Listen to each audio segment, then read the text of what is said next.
A service of KIBMradio.com, the Internet's home for an all old-time radio.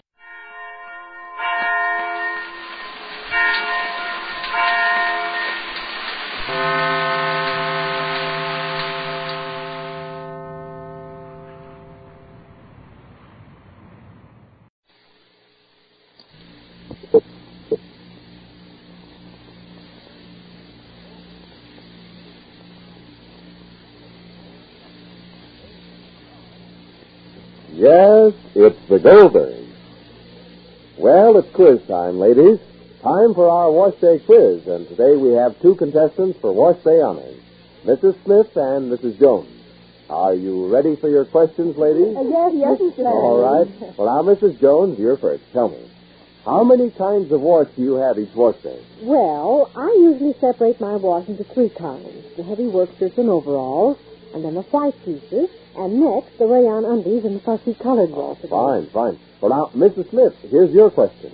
To do these three kinds of wash, what soap would you use? Well, I need a tough soap for the heavy pieces, and for the nicer things, well, to be safe, I suppose I ought to use another soap. But, Mrs. Smith, there's a much easier way than that. Really, Mrs. Jones? What question was that anyway? I guess I know how to wash clothes. Now, Just the same, there's a new granulated soap called Does that does everything in the wash. Ladies. What? You don't mean there's a granulated soap that I can crush with my rayon slips and it gets dirty overalls clean, too? Sure, does it. Just ask Mr. Fleming. Well, as a matter of fact, Mrs. Smith, Mrs. Jones is right. Does is a really new kind of granulated soap, and it does all three kinds of wash. Yes, Does leaves your pretty rayon slips soft and bright. Yet this same Does gets grimy work shirts clean and streaky towels white, really dazzling white. Why, you've never seen more sparkling white washes anywhere than Does gives you. And talk about easy. Why, no soap made gets clothes white easier than you Does. Once you try it, you'll see Does is not just a new improvement of an old soap, but a really new kind of granulated soap. You've never before been able to buy a soap quite like it. Look for that big red and white box with the name D-U-Z Does. It does everything in your wash.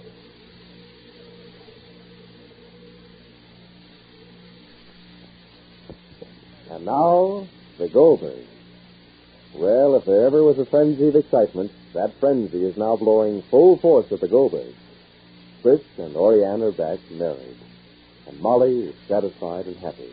But now, there's going to be a church wedding. The affair is going to be run full blast with all the trimmings, except for one detail. Where is Orianne going to get a wedding dress? Well, let's see. Okay. Yeah, we'll see you later. Okay, so long. Yeah, Ma. Yes. Sammy, did you tell everybody to leave the church? Yes, they're all going over to the church. That's good. How can I have a wedding at the church? What can I wear? Rosalie's white graduation dress wouldn't fit you, huh? Of course not, Ma. Yes, it wouldn't. No. He's all right, darling. He's upstairs. He's putting down his new suit. Collar buttons? Oh, Papa's getting nervous already with collar buttons. Family, go up and help Papa while I think of what Orianne can wear. Aren't you going to change? How long does it take me to slip on something? Oh, okay. Again, the telephone. Again, Orianne, the telephone doesn't stop ringing. I'll take it. Hello? Hello? This is Mrs. Goldberg. Where's my blushing bride? Oh. One second. For you. Hello? How's my wife? I'm very well, thank you. I have nothing to wear to church. Well, no one will know that. I can't come in slacks on my wedding day. I'll be dressed up for both. Chris, I look gorgeous. I love you. I love you too. Goodbye. Orianne, Yes? I love you. Goodbye. Oh, you're happy, huh? Yes. Oh, there's the word I know that can speak for what I feel. If I go on feeling this way, I'm going to cry because you're happy. I love you. Yes, darling? What are you waiting for? Change yourself? I'm just thinking what Orianne should wear. She has only dark clothes, maybe blue, brown, and dark.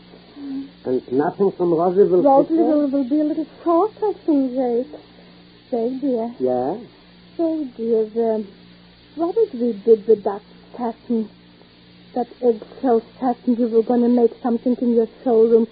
That was satin, no? I should remember what I did with the Well, before you went out of business, Jake, you had it, no? Yeah. That was some quality stuff. Didn't I put it in the trunk when we moved and you gave up business there? You brought it here, I remember. It was just before Easter tide. And I was busy. That's why I didn't do anything with it. I only cut off one piece to make a nightgown when Mendel's wife had her last baby. She should have it when she was in the hospital. What if I did the Dutch satin? What if I did the Dutch satin? Rosemary! And if you find us something, what? Take it, Orion, darling. Yes. Take it, and remember exactly I had that satin. Hello? Darling, Yes, Chris? you haven't forgotten me. How can I? Do you want to? For 10 minutes. I'm devastated. Oh, Chris, please. All right, wait till you start fainting in church. I'll look the other way. I love you. Okay. Goodbye, darling. Mrs. Goldberg wants me. Well, what for? Goodbye.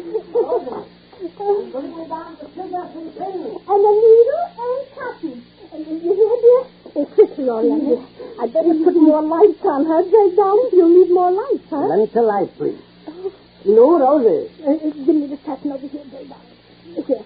And I'll call you when they're ready. All right, Molly. Then call me when you're I ready. will, dear. I will.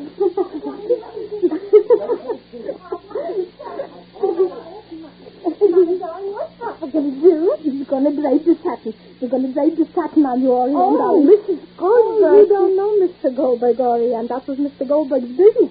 Rosie, darling. Now listen to me. Listen to me carefully. Every syllable, every little syllable, and don't. I shouldn't have to say twice. All right. Rosie, find me your white slipper. You hear? And put me up the electric iron so I can iron out quickly. All right. And in my drawer is white silk net. You hear me? You'll have a veil and a dress and everything. Am I supposed to you, Orion? I don't know. Don't stand, Rosie. Please, there's no time for standing. And a call and a drop. Run. I'll call you, dear. I'll call you. now, quickly, Orion, please. You'll be like a picture. Feel that satin, Orion. Feel that satin. Beautiful, but you take off your dress, darling. Wait, I'll close the door. Wait.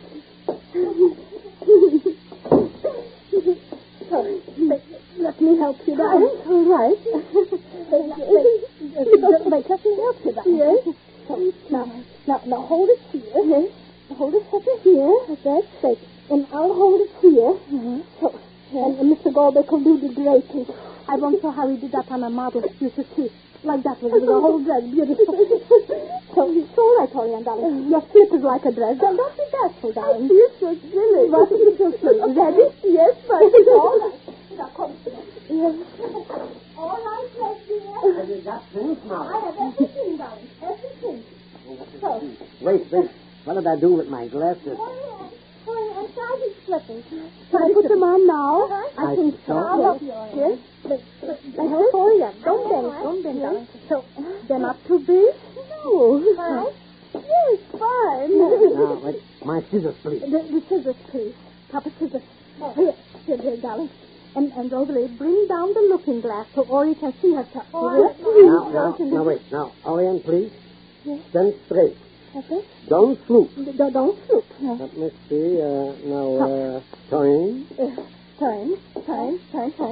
You're going to make a train? Yes. There is enough material. Why not? You got the needle, Molly.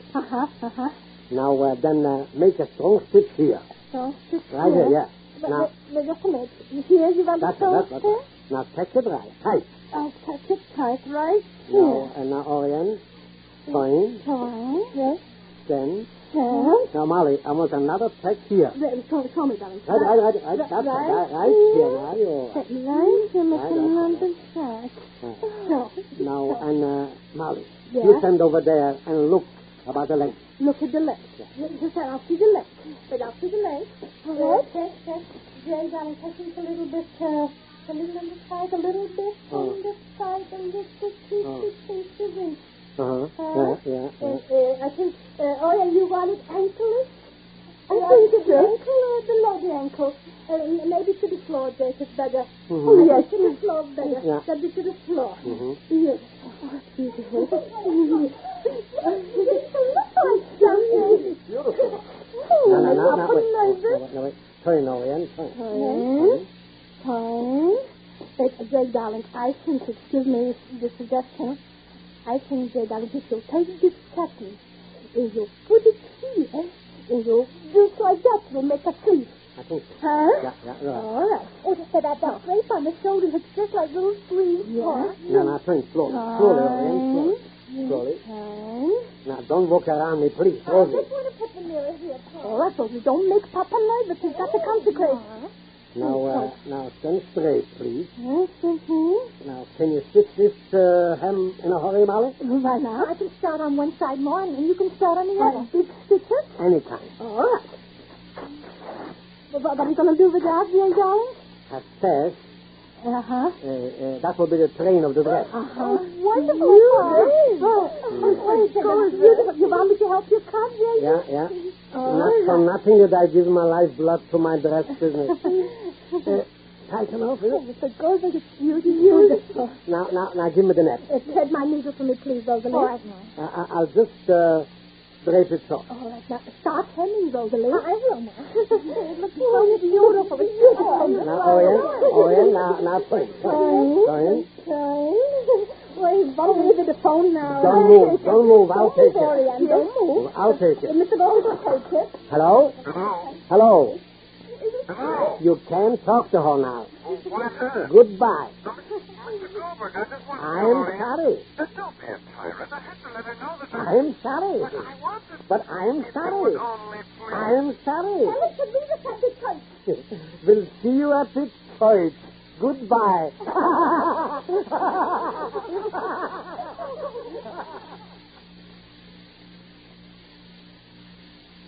And so Jake has wrought some of his old dress designing magic, and Oriane is going to be a real bride and wife.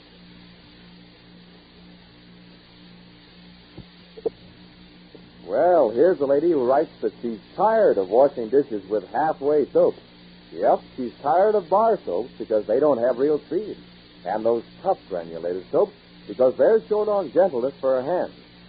Now, if you're tired of halfway soap too, then try New Does. That new kind of granulated soap. You know, does everything in your wash, and what's more, it has everything for dishes too, from whirlwind speed to greater kindness to your hands.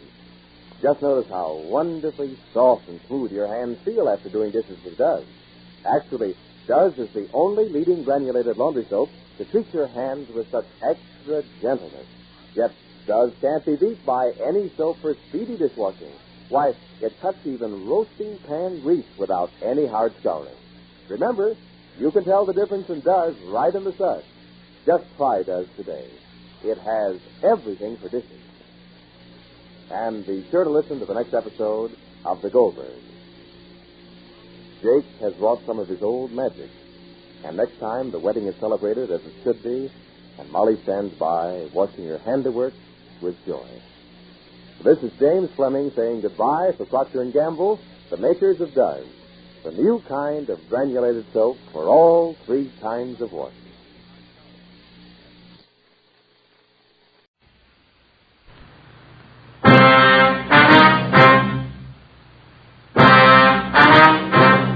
The story you are about to hear is true.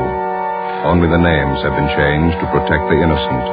Fatima Cigarettes, best of all long cigarettes, brings you Dragnet.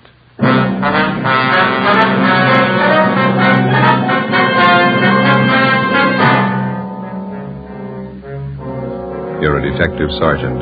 You're assigned to homicide detail. An old couple suddenly disappear from one of the fashionable neighborhoods in your city. There's no trace of them, not a clue to their whereabouts. Foul play is suspected. Your job, find them. If you want a long cigarette, smoke the best of all long cigarettes. Smoke extra mild Fatima. Yes, Fatima is the king-size cigarette which contains the finest Turkish and domestic tobaccos superbly blended to make it extra mild, to give Fatima a much different, much better flavor and aroma than any other long cigarette. That's why Fatima has more than doubled its smokers coast to coast. Enjoy extra mild Fatima yourself.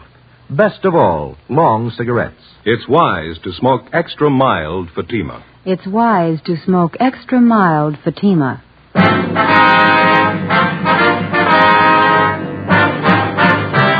Dragnet, the documented drama of an actual crime. For the next 30 minutes, in cooperation with the Los Angeles Police Department, you will travel step by step on the side of the law through an actual case from official police files. From beginning to end, from crime to punishment, Dragnet is the story of your police force in action. It was Saturday, September 30th. It was warm in Los Angeles. We were working the day shift out of homicide. My partner's Ben Romero. The boss is Captain Blaine Steed. My name's Friday. It was 3:45 p.m. when I got to room 67A. Missing persons. Hi, Joe. Hi. Where's Al? Next door. He'll be back in a minute. Oh. There's a phone message for you in the book from your wife. What is it this time? She didn't say. Sure been a bad week. Oh, what's the matter? Lucille. Who? Our cat. Again? Kittens. Had 11 of them by the time I left the house. He was a healthy kid. Yeah. Don't know what I'm going to do with him. Hey, your mother likes cats, doesn't she, Joe? You gave us 2 from the last litter. We still got them. They're as healthy as their mother. Yeah? Never pass up a meal. Hi, Joe. Hi, Al. Sorry to keep you waiting. Just getting this report straightened out. Here you go. Mm-hmm. Mr. and Mrs. Walter Apperson. How long they been missing? Well, today's the 4th day. They're an elderly couple. One of their next-door neighbors got a little worried when he didn't see them around the house. Came in yesterday and filed a 316 on them. Let's see. Clarence Stokely. Is that the neighbor? Yeah. It says here he lived next to the Appersons for 28 years. Never known him to take off like this. Checked Apperson's cottage out there. Dirty dishes on the kitchen table. Not the way an old couple leave a house normally. How about friends and relatives? And Stokely called them. None of them have seen or heard from the Appersons for a week. Checked out 2 of their 3 living relatives, cousin in Eagle Rock, niece in Alhambra. They don't know a thing. Mm-hmm. Wonder if I can see that, Ben. Oh, yeah. Thank you. Well, how about the third relative? Nephew, is that it, Joe? Yeah. Frank Apperson. Says here he goes to a private college out near Monrovia. I haven't been able to contact the kid. He's away on a vacation. Possibly the old couple might be with him? Not according to Stokely. Says the Appersons seldom spend any time away from their home. That's all we've got to go on, huh? Just the neighbor's story? Yeah. Well, he says he checked the garage, too. The Appersons' car's gone. How does that tie in? Well, Mr. Apperson hasn't driven the car for the last year and a half. He has a nephew or some friend drive whenever he wants to go out. One more thing. May mean something, may not. What's that, Al?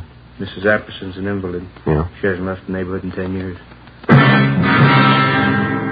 4 p.m. Ben and I left the office and drove out to interview the neighbor of the missing couple.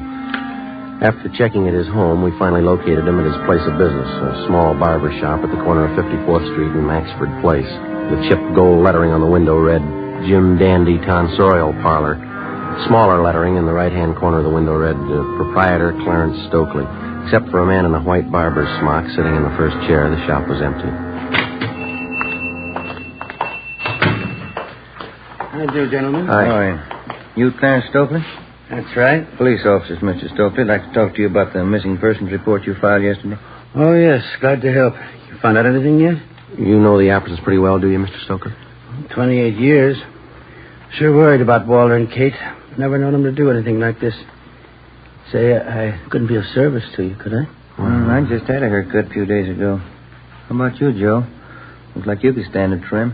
We could talk it over while I cut your hair. Don't think we'd be disturbed. Face to look well. Yeah, okay, fine. Here, I'll take your coat. Oh, thank you. First chair there. You bet.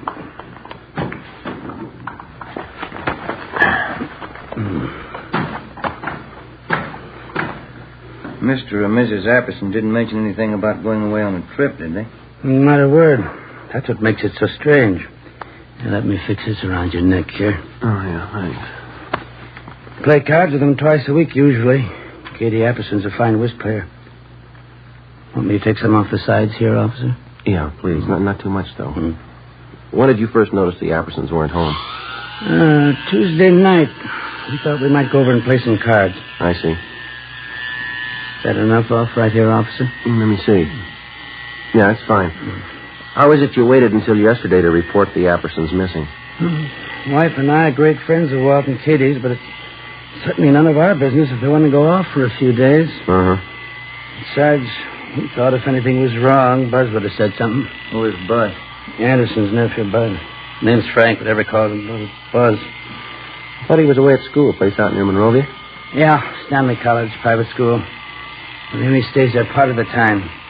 He's usually home early in the week. Well, we were under the impression that this nephew, Buzz, was on a vacation.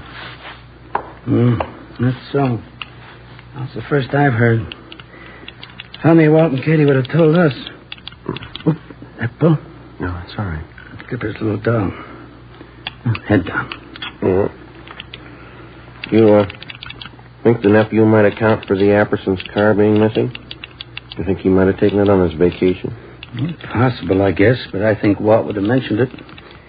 That car was old, but he was particular about it. Mm-hmm. Maybe fit it out on top here a little? All right, fine.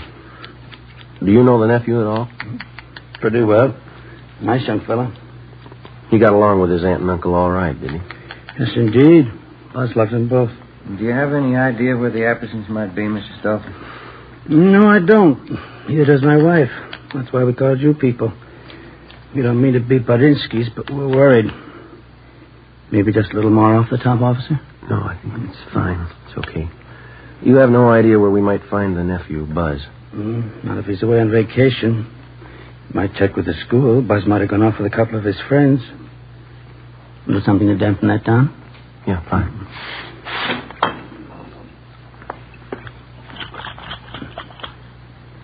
Yeah, that porch light of theirs been burning for 3 nights and 3 days. It really kicks up the old electric bill. Maybe the Appersons may have overlooked it. Huh? Maybe. All right, sir. Yeah, it's a good-looking haircut if I say so myself. Yeah. It's fine. Oh, here you go. Thank you. Oh, here's our card, Mr. Stokely. We'll be checking with you. Bye. Bye.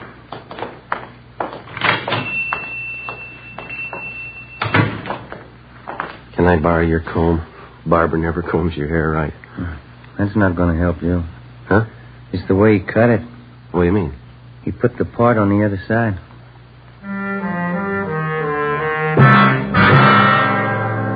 After we left Clarence Stokely's barber shop, we drove out to the Apperson home on 54th Street, just below Seaboard Avenue. We checked the house from top to bottom. The closets and the bedrooms were well stocked with clothes. None of the luggage seemed to be missing.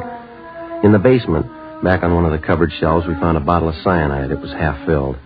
In the kitchen, we found dirty dishes still lying on the table. We put in a call to Ray Pinker at the crime lab, and he came out and took sample scrapings from each of the 3 plates and specimens from each of the half-filled cups of coffee on the table.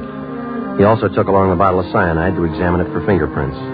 Ben and I called the record bureau just as a matter of routine and asked for any make and warrants on the nephew, Frank Buzz Apperson. R&I called back with the information that Frank Apperson had been arrested for grand theft auto 6 weeks before. His trial was pending. We checked back with the barber, Clarence Stokely. He knew nothing about the trouble. The next morning, Sunday, with the help of school authorities at Stanley College near Monrovia, we got in touch with the parents of 2 of Buzz Apperson's friends. They told us, as far as they knew, Apperson was on a camping trip with their sons. They were expected back in the next day around noontime. From one of the boarding students at Stanley College, we got the name of Buzz Apperson's girlfriend, a Miss Norma Louise Bernard. She lived in San Marino. Sunday night, we drove out to interview her. I don't know what I can tell you, Sergeant. Buzzy's on a camping trip with 2 of the fellows from school. That's all I know. When did he leave? Do you know, Miss Bernard? Last Monday morning. They left from school, said they'd be gone for a week. They're coming back tomorrow. Mm-hmm. You know Buzz Apperson pretty well?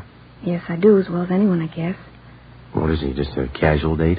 Oh, Buzzy and I have been going steady for almost a year now. I see. How old are you? I'm 19. Have you ever met the Appersons, his aunt and his uncle? Just once. They're awfully sweet. How did Buzz get along with him, do you know?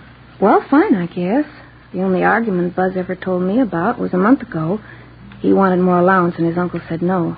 Was Buzz ever in any trouble, to your knowledge, Miss Bernard? I don't think I know what you mean. What kind of trouble? Well, I mean, was he ever in any trouble at the college or with the law in any way? Oh, you mean that car Buzz took about 2 months ago? Yeah. We were supposed to go to this school dance, and Buzz didn't have a car. I guess he was ashamed. He said he knew the fellow he borrowed the car from, but the day after the dance, the cops came. How did his uncle react to that? Well, there was a terrible row, Buzz said. I really shouldn't be telling you. Bud Maceby's promise. How were feelings between the boy and his uncle before he left on the trip? Did he mention anything to you about that? Well, we had a date last Sunday night. I asked him how things were at home. He didn't seem to want to talk about it. The last time you saw him was Monday morning. Is that right? Yes, just before he left on the camping trip. Well, you're sure he went on that trip? Well, of course I'm sure. How do you mean? He said, no matter who asked you, I went on a camping trip. He said it a couple of times. Do you offer any explanation? No, but I knew everything was all right. Oh, is that so? How? I could tell. The way he kissed me.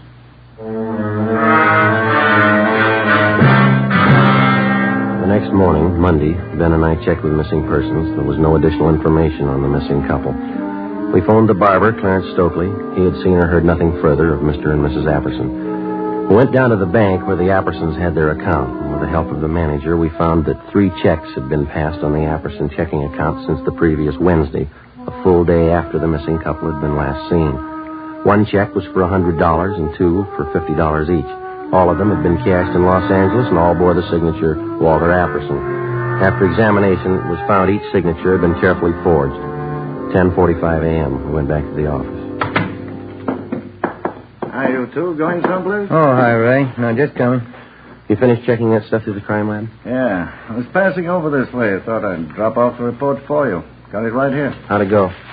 Fingerprints on that bottle of cyanide. Latent prints got to make. Here's the name on it. Frank Buzz Apperson. You look over those dirty dishes we found in the Apperson house? Checked them through. Nothing. How about the samples you took from those cups? Whoever drank that coffee's in trouble. It's loaded. Yeah? Enough cyanide to kill a horse.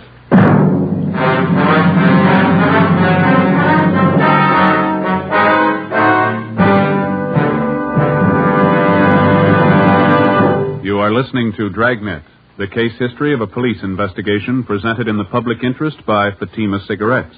If you smoke a long cigarette, it will be in your interest to listen to this case history recorded by a typical Fatima smoker. Hi there. My name is Bab Beckwith. Bab, that's short for Bethany Ann Beckwith. I live in New York City and I'm a fashion stylist. The other day at a showing of the new fall styles, I ran out of cigarettes. A friend of mine, a designer, introduced me to the new long Fatima. I really wish someone had told me about them sooner. Fatimas are a lot milder than the cigarettes I've been smoking, and they have a delightful flavor, too. I'm very glad to recommend them to you, because I know from experience it's wise to smoke extra mild Fatimas. And more smokers every day are finding that out. Actual figures show extra mild Fatima has more than doubled its smokers coast to coast. So enjoy extra mild Fatima yourself. The king-size cigarette, which contains the finest Turkish and domestic tobaccos, superbly blended to make it extra mild. You will prefer Fatima's much different, much better flavor and aroma. You will agree. It's wise to smoke extra mild Fatima. It's wise to smoke extra mild Fatima. The best of all long cigarettes.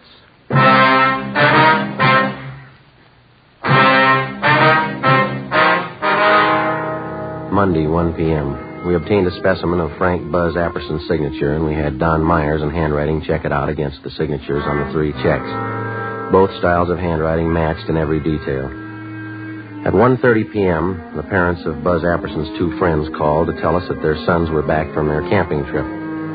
We checked the Apperson home. The nephew wasn't there. We drove out to see his 2 friends. Under questioning, one of them finally broke and admitted that Buzz Apperson had not gone with them on the camping trip. In the process of questioning the boys, one of them told us that he had been with the suspect 2 days before the trip when he purchased some medicine at the campus drugstore. We went to the drugstore and checked the prescription book.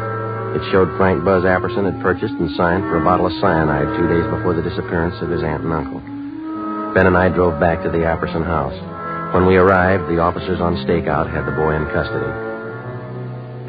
No, I'm sorry, officers. I wish I could help you out, but, well, maybe it's not as bad as you think. When did you last see your aunt and uncle? Monday, before I left on the camping trip. They're in the habit of going off like this, are they? Oh, sure. Aunt Kate and Uncle Walter have friends all over. They go on trips all the time. Is that so? How do they get there? They drive, both of them. They've been driving for years. You talked to your uncle's friend, this Mr. Stokely next door. He says your aunt and uncle haven't been driving for at least a year and a half. Stokely, the barber? He's one of the neighborhood cranks, Sergeant. Anybody around here can tell you that. Minds everybody's business but his own. You don't seem too worried about your aunt and uncle. Think they're all right? Well, we'd have heard by now if they weren't, don't you think, sir? They probably took off on a trip. That's just about the size of it, I think. Now, how about this trip of yours? Sir? Well, this camping trip that you just come from. Oh, a couple of fellows from school. We went camping up by Big Bear for a week. Mm-hmm. Pretty good fishing for September. Ever been up there? Yeah, have you? Well, sure. I just said that's where we've been camping. Say, I'm a little thirsty. There's a couple bottles of ale in the refrigerator. Care for a bottle? No, right, nothing. Well, would you mind if I had one? Sure could use it. No, you go right ahead. We can talk in the kitchen. Place is in kind of a mess. I guess I'll have to go in and clean it up. Does your aunt usually leave in a hurry like this? Not usually, no. Dishes all over the place. She probably figured she'd wait till she got back to clean up. Mm-hmm. Aunt Kate does things like that once in a while. That's so? Yeah, she's like that sometimes. Well, happy days. Yeah.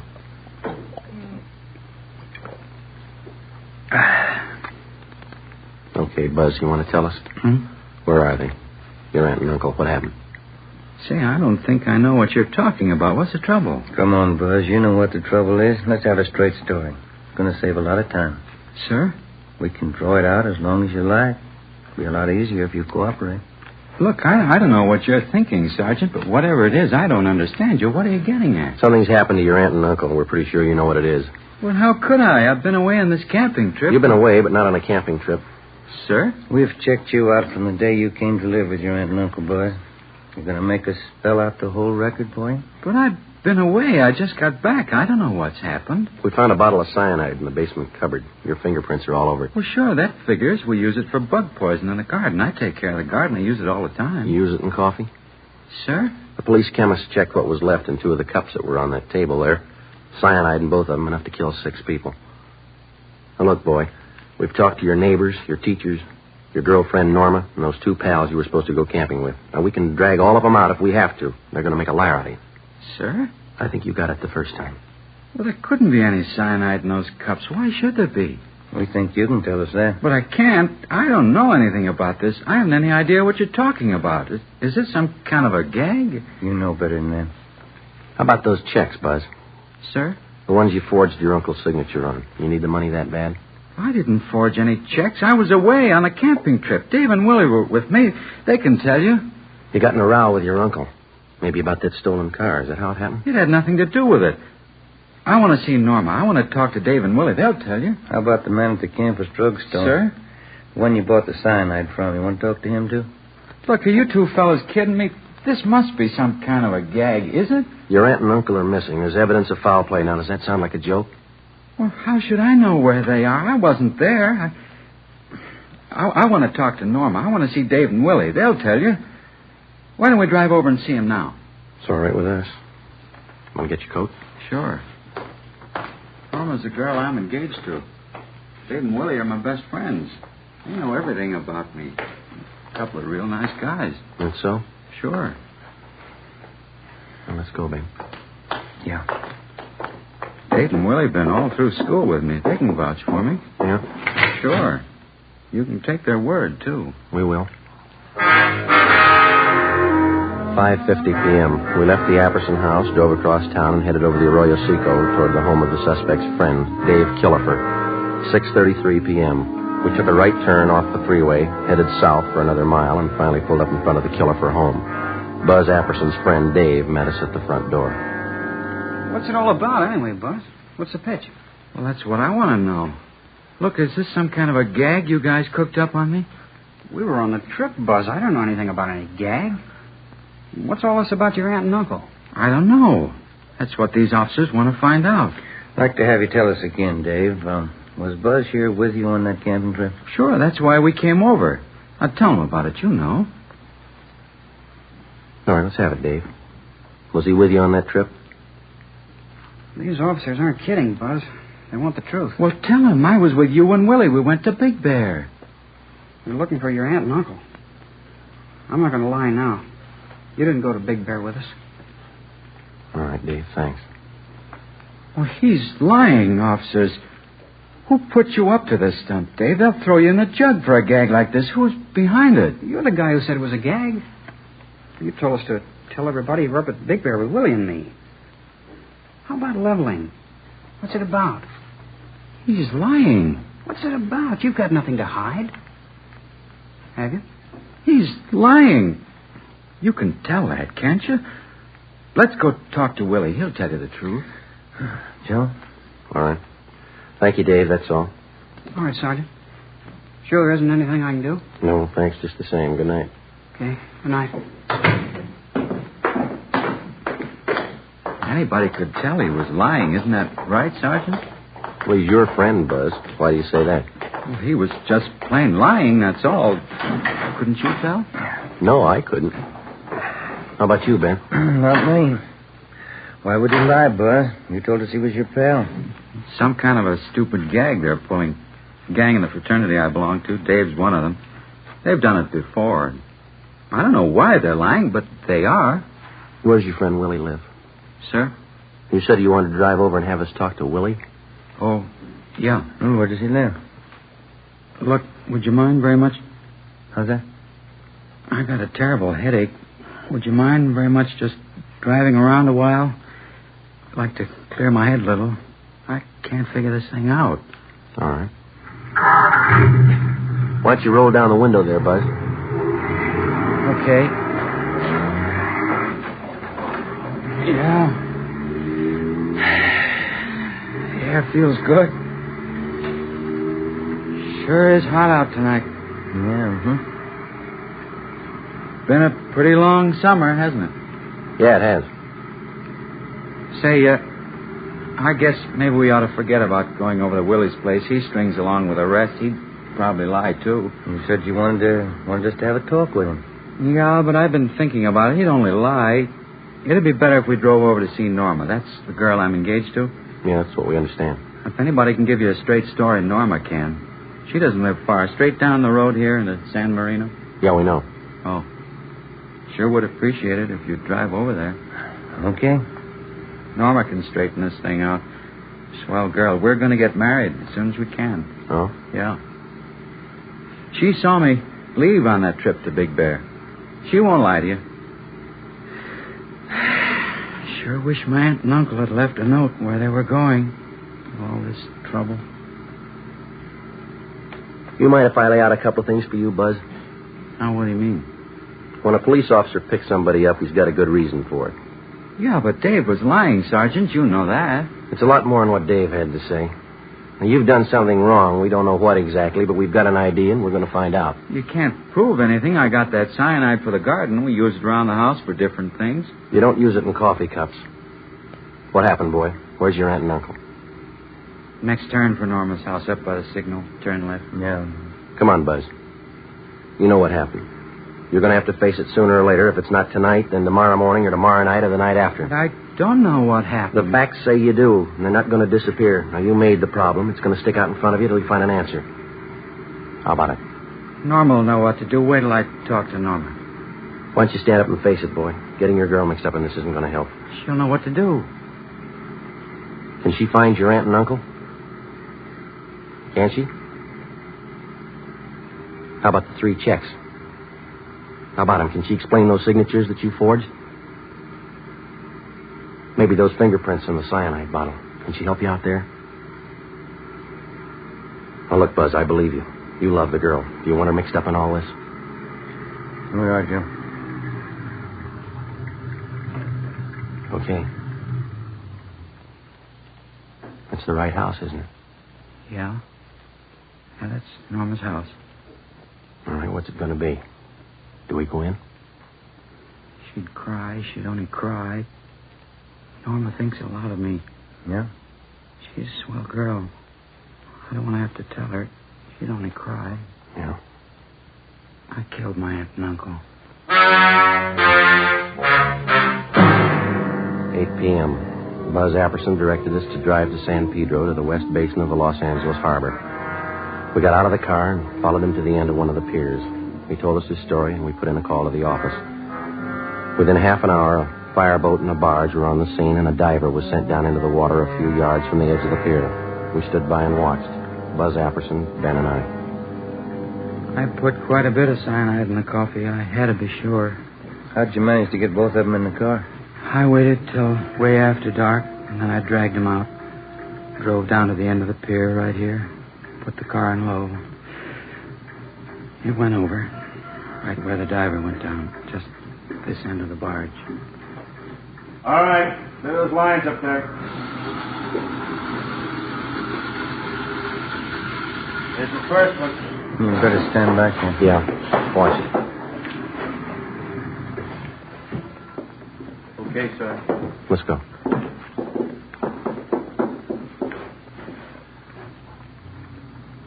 Buzz? Yeah. My aunt. Only one thing missing, Bud. Sir? A reason. Why'd you do it? I'm not sure anymore. Stolen car trouble, I guess. My trial was coming up. All that trouble. I didn't want my aunt and uncle to go through all that. You mean that's why you killed him? I think so. I didn't want them to be ashamed of me. That must sound funny. Nobody's going to believe you. Suppose I don't. Yeah. Will it make any difference?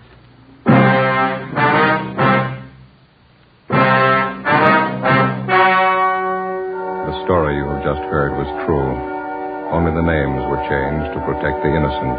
On December 15th, trial was held in Superior Court, Department 92, City and County of Los Angeles, State of California. In a moment, the results of that trial. And now, here is our star, Jack Webb. Thank you.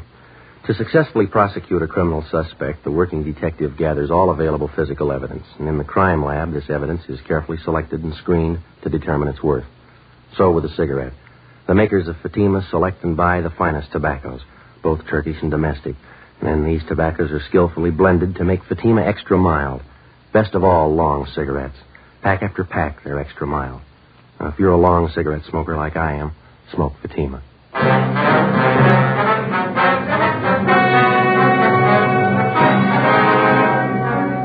Frank Buzz Apperson was tried and convicted of murder in the first degree and sentenced to life imprisonment. He is now serving his term in the state penitentiary.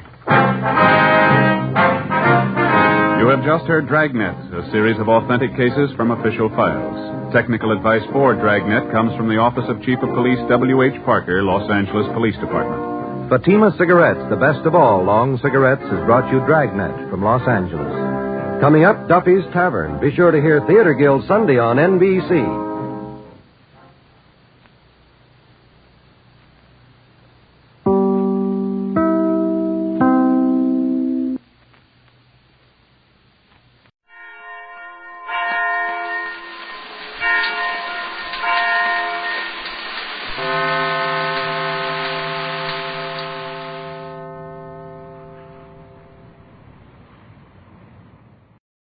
My name's Jeff Regan.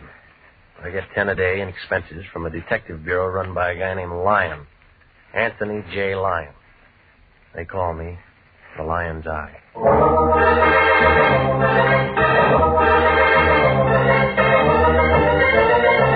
With Jack Webb as Jeff Regan, Investigator, stand by for hard-boiled action and mystery and thrilling adventure in tonight's story of The House by the Sea.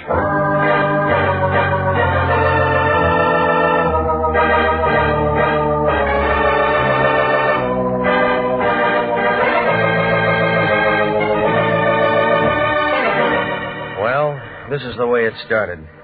I walked in the office about 11 o'clock that morning. It was a nice, warm day, and I didn't have much on my mind. That's the trouble with nice days. You take a couple of easy breaths, open somebody's door, and it's just like peeling a wrapper off an atomic bomb. The Lion was in his den, sitting behind his desk. You couldn't tell where he left off and the desk began. He was talking to a girl with a flock of black hair. He was the kind you see driving a Cadillac convertible down Sunset Boulevard on hot Sunday afternoons. No wonder the Lion's cigar was out. It was wet on both ends. Well, come in, Regan, come in. I was just about to call you, but now that you're here, it makes things simpler. Miss Carmen, this is Mr. Regan. How do you do, Mr. Regan? Mr. Lyon tells me you're just the man I want. You said the same thing to a mortician last week.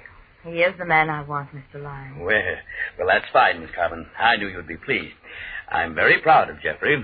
As long as I'm in the cast, how about a look at the script, huh? Miss Carmen is associated with the famous psychic consultant, Prince Carew. I help the prince look into people's minds. Well, that ought to be real fun if all your customers are under 6. You don't believe in thought transference, Mr. Regan. Do you? I said I helped the prince. Prince Carew sent Miss Carmen to retain an operator, Jeffrey. It's a very delicate matter, and I'm placing the entire case in your hands. Why didn't he come himself? Do you disapprove of me? I just want to know what's what. Well, Prince Carew never appears in public. He prefers to spend his time in meditation and thought. Yeah. I handled all of his outside contacts. So, Jeffrey, you just drive on out to Prince Carew's home in Ocean Town with Miss Carmen and speak to the prince. What kind of a retainer did he send? How much did you get? Now, see here, Regan, we don't discuss finances in front of clients. Oh, stop it, will you? This is another blind spot. You don't know what it's all about. All you know is she waltzed in here with a check, and you'd sell your grandmother to a glue factory for $2. How do I know I won't wind up being a patsy again? Is there any way I can reassure you? Buy me a battleship. Jeffrey, have I ever involved you in anything that I wouldn't undertake myself? Have I ever knowingly imperiled your life? Yeah. Jeffrey. Come on, lady. What's it all about? You work for the guy. Well, I really don't know.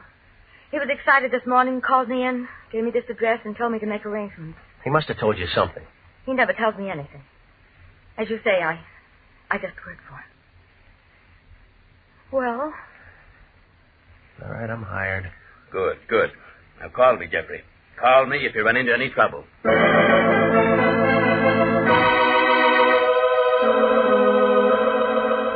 Well, I asked her how about lunch. She said no. I asked her about dinner. She said something that meant no, so I gave up. You know, it's like that sometimes. The flag's up, the meter's ticking, and you're not getting anywhere. But from a couple of things she told me, I got the idea she was doing more than just helping the prince read minds. Well, his place turned out to be a good hour from downtown Los Angeles, up 101. There was a couple of stories of glass and concrete leaning out over the ocean. It was high and dry and quiet up there. And you got a feeling you should be hearing things and feeling things when you looked down and saw that water banging around the bottom of the cliff. She unlocked the door, and a guy in a white turban and some pants that looked like oversized diapers and a pair of tennis shoes was standing there. He had a big curved knife hanging around his waist, and he put his hand on it when he saw me. Right this way, Mr. Regan. Who's he, the butcher? Oh, that's Telly. He works for the prince. Manservant. He's from India. Yeah, I'll bet the Indians are glad to get rid of him. Telly's harmless, tongueless, and he doesn't care. I like you, Mr. Regan. Come in, come in. Thelma, my dear, you've returned with spoils. Welcome, sir, welcome. Mr. Regan, this is Prince Carew. Regan, the lion's eye. I've heard of you, Mr. Regan. I'm honored. Sit down. That'll be all, Thelma. Charming girl, hmm?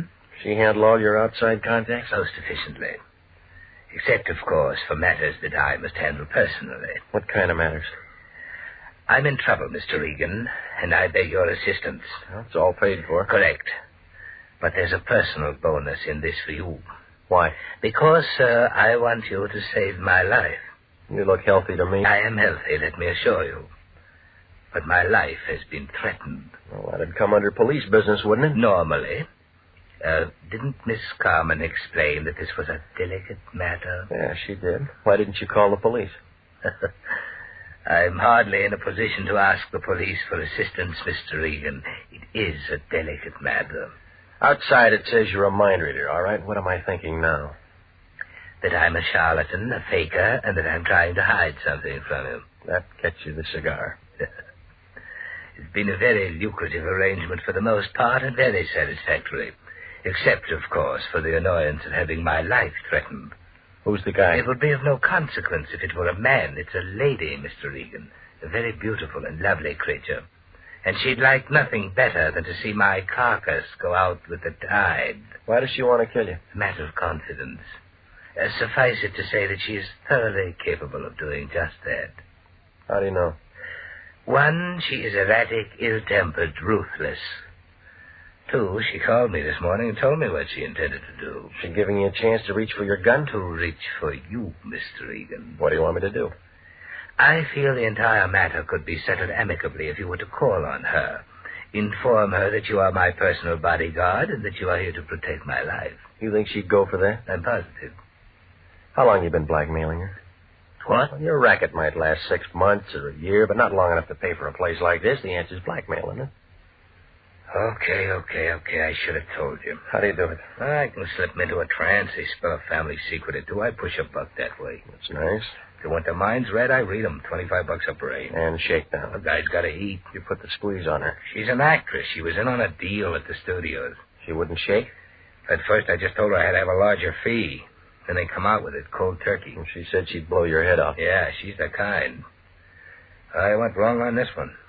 I'm in a spot. Who is she? Grace Nichols, movie actress. Ever heard of her? Redhead.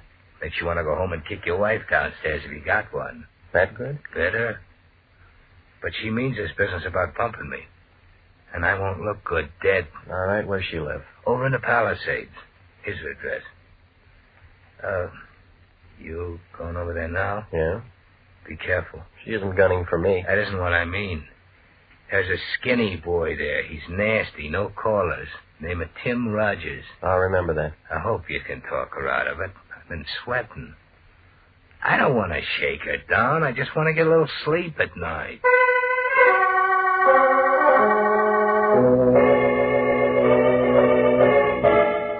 I left him sitting there, scratching his bald head under his turban. He looked about as happy as a guy who just ate a Vaseline sandwich. Well, Grace's place was too big for a marble game and too small for football. I think I remember reading something about how she got it from her third husband. There was a big wire fence all around it and a sign every 15 or 20 feet telling you not to trespass. So I parked my car outside the driveway and walked up to the front door. A guy in a chauffeur's uniform was standing there. He looked like a razor blade with arms. He gave me the fisheye and blew smoke in my face and kind of nudged me with his shoulder. Move on, Pilgrim. No handouts here. I came to see Grace Nichols. Yeah. I got business with her. Yeah. So tell her I'm here. Blow. You always like this, or did you miss lunch today? I don't know who you are, Pilgrim, but I don't like you. Beat it. I know you. There's something about a guy in a lineup. Yeah? He memorizes real easy. Copper. Investigator. Private or city, I don't care. You all smell the same. This isn't hunting season. You always carry a .38? Does it show? Maybe you got a broken rib. A real funny guy. I met all kinds of funny guys. Drift. I said I wanted to see her. And I said she wasn't in. All right, I'll tell you once more. I got business with it. So do a couple of hundred other guys. Watchdog? Now you're getting smart. You weren't. What kind of a crack is that? I want to see her, I'm going to see her. Trick I learned a long time ago. Shoot a guy in the knee and he'll never walk straight again. You ever done it? Oh, yeah. That's how I learned. That's when I learned, baby. Well, I might have to get a new chauffeur. You looking for a job? I already got one, lady. Timmy's going to be awfully upset when he finds out what happened to him. When someone works for me, they have to be perfect. Want his job? They wouldn't let me in. I'll let you in. You, do that kind of thing often? When I have to. I suppose you have a name. It's Regan. I'm a private investigator. All right, Mr. Regan, you've earned a perfectly good chauffeur and bodyguard, and you're in my house. What have we got to talk about? A guy named Carew. The Prince? Must we talk about him? He thinks you're dangerous stuff. So do a lot of people. Tell me, Mr. Regan, what do you think? About what? Me. Right now, or when I'm a couple of feet away? Right now. Look, remember, I just got here. I know. He must have a first name. What is it? Jeff. Oh, Jeff, we'll get along. It's in the cards. Pretty fast deal. I like it this way. Fast. Might be a bum deck. Never mind. Deal.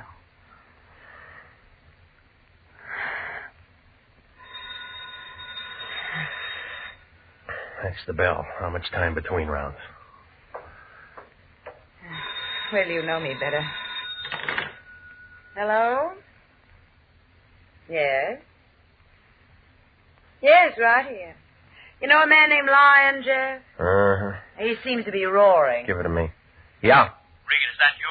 Well, now, how do you figure it? Now, don't be smart. Who's the dame who answered the phone? Our client's friend. Sounds like she's a friend of yours now, or maybe you have been doing some road work. Did you have something to say, or is this the day you turned scoutmaster? I'm busy. Well, you can stop being busy, lover. It's all off. Don't tell me you're passing up a fee. I'm passing up nothing. Prince Carroll called me 10 minutes ago and told me to forget the whole thing, and that's what I'm telling you.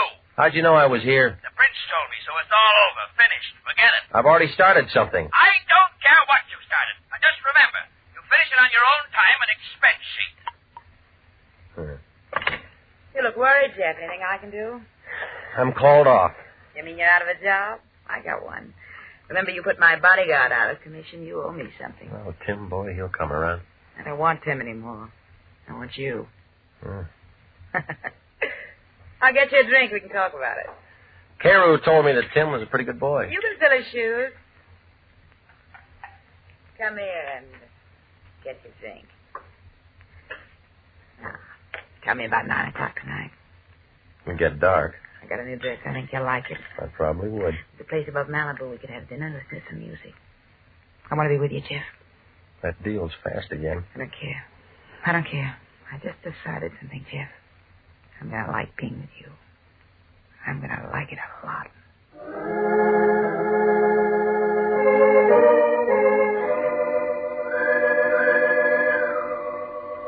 Well, she didn't want me to go, but I was thinking about the prince and the way everything looked.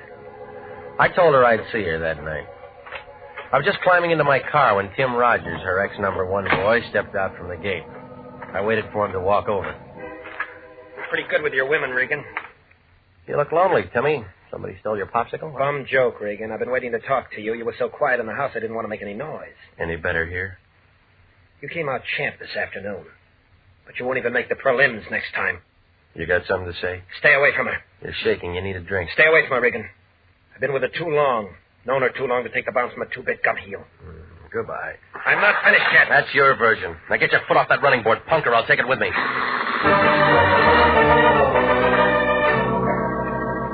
I left him standing in the middle of the driveway. If I'd have waited another minute, he'd have been crying. I stopped off and had some barbecued ribs at a drive-in out on Sunset. It was just getting dark when I got to my place. I had company. It was Velma Carmen, Prince Carew's right-hand man. She was sitting on the edge of my sofa. Her back was as stiff as a filing cabinet, and there was a little ring of white around her lip. She looked like she'd just been measured for a coffin.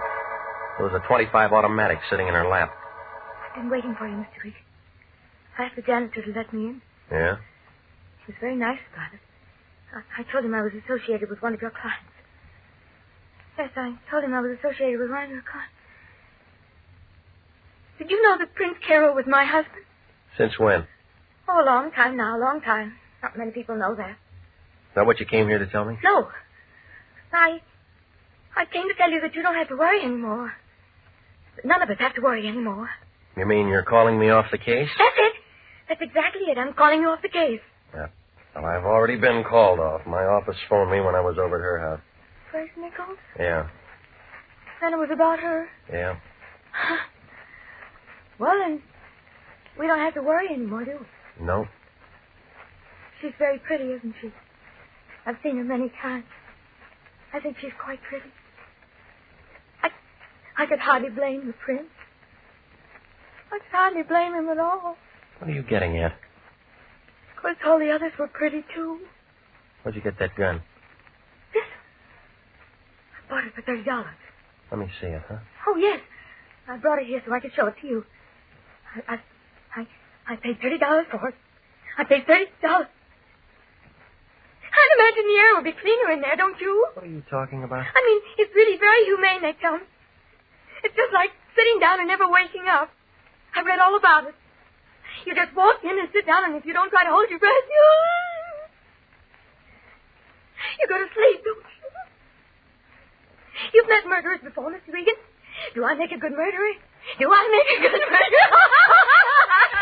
Stop it, will you? You trying to tell me you killed him? Oh, Mr. Regan, that's why I came here. I shot him. I walked up behind him and I put the gun close to his back and pulled the trigger. They don't make such a great deal of noise, do they? I left him sitting there in his house by the sea, and he looks very much alive. Only he isn't alive at all. Now answer me. Now answer me. Do I make a good murderer? Do I make a...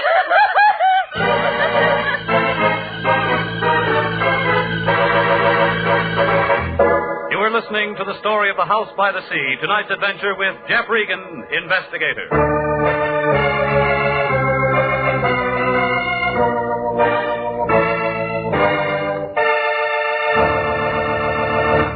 They're still available for qualified nurses. Yes, the Army Nurse Corps Reserve still has commissions available. If you are a graduate registered nurse between the ages of 21 and 45, you may be eligible for a commission in the Army Nurse Corps section of the Regular Officers Reserve. To find out if you do qualify for a commission in the Army Nurse Corps Reserve, apply to the Adjutant General, Washington, D.C. And now, back to the story of the House by the Sea and Jeff Regan, Investigator.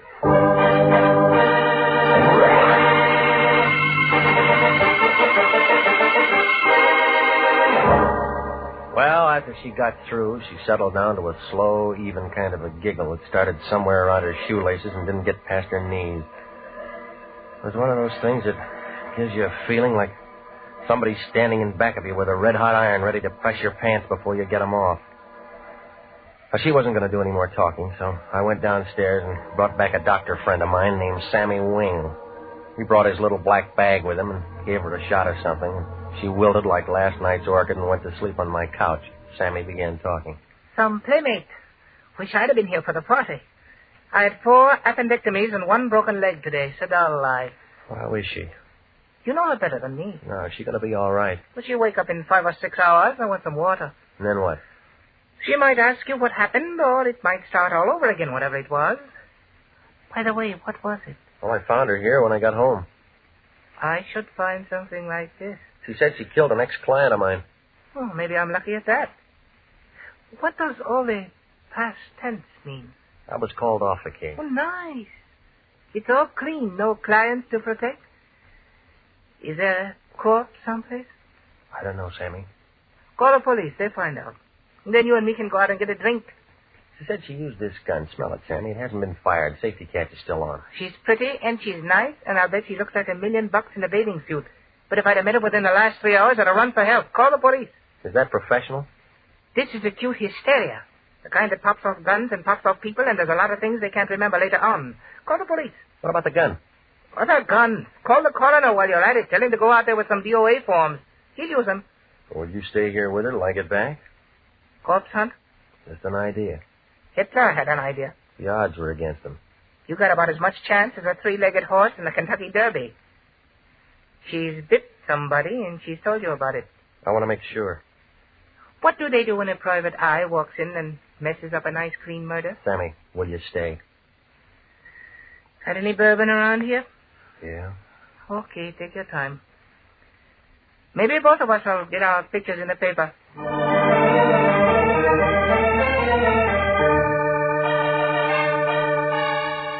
I left him with a kind of a soft smile on his face, like he had some inside information on Tuesday's winner at Del Mar. Well, it was 9:30 by the time I got there, and it was dark enough to give a ghost the creeps. It was different, too. Maybe it was the fog. I used that ring of keys I'd taken from her purse. It smelled dry and funny inside, and it was real quiet, like somebody was waiting for the world to fall apart. I clicked on my flashlight, and I walked down the long hall to his office. He was there, just like she said. There were 3 holes in the front of his shirt, but it wasn't the laundry's fault. I spotted the .38 on the floor by his hand. I broke it, and 3 cartridges came out. It was the right gun for the job. He was pretty messed up. While I was standing there trying to figure Velma Carmen's story, the lights came on. A fat man wearing a sheriff's star was standing by the switch. There was a taller man in a brown overcoat next to him. They both looked like they'd just finished dinner. Scavenger hunt, son? You don't talk, Charlie. Ain't much for him to say, is there, Cap? Guess not. Well, son? Oh, it looks like you're going to be calling me names. What do you like best? Killer, murderer, or slayer? The papers use slayer a lot. I don't like any of them. Kind of breezy for a hot boy, ain't you? Mind giving me a name? It's Regan. I'm a private detective. It's Regan. He's a private detective, Cap. Yeah. Got a card or something with you, son? Yeah. Yeah, he's right. But international. Lion still there? Yeah. Who's that? An old bum I used to know. Regan, why do you go around killing people? The Lion will be mad. Look, this is a fix. Now, why do you want to say a thing like that? Somebody tip you? Phone call a little while ago. Huh? Funny kind of a voice, a whisper. Said we'd find a stiff up here, but didn't say we'd find you. You're extra. Look, I just came here to see what it was all about. Same thing we did. Only we come up with a suspect and a corpse. No cop could ask for anything better. Charlie, better call a coroner. Oceantown's just a small place, Regan. Only me and Charlie around. We borrow from the county when we get something like this. I can find you a real answer in an hour. You let me and Charlie worry about that. You look good enough for the time being. All right, son. Let's go. I had as much chance as an elephant in a tea room, and if those two locked me up and booked me. So I leaned back into his gun and spun around and knocked his wrist down. He pulled the trigger. By that time, I flicked the light switch and was out the door. I didn't run for my car. I cut across the driveway and doubled back up the hill. I could hear him yelling and shooting out in the dark.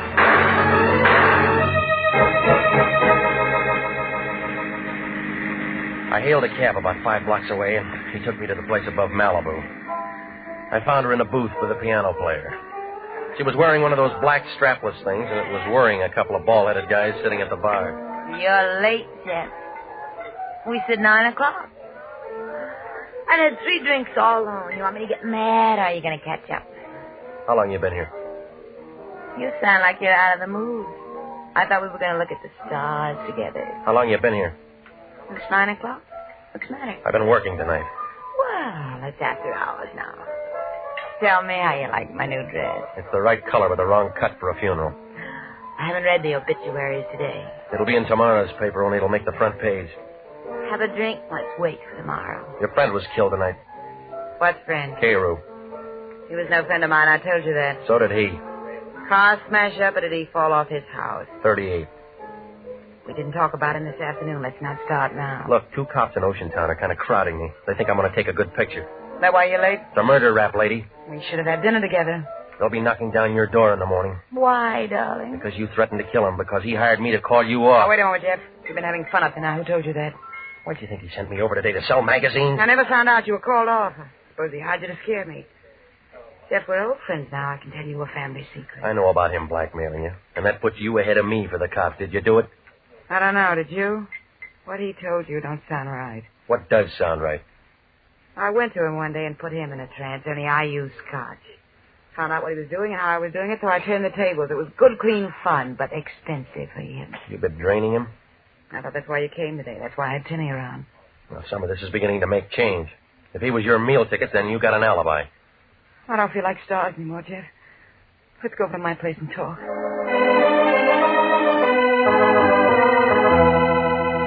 On the way over, she didn't have much to say, and I couldn't think of anything. I was all too mixed up. If she'd really been shaking him down, then she figured out. And the girl back in my apartment figured in. Only she had the wrong gun. And then there was a little business that I'd have to explain with the Oceantown cops.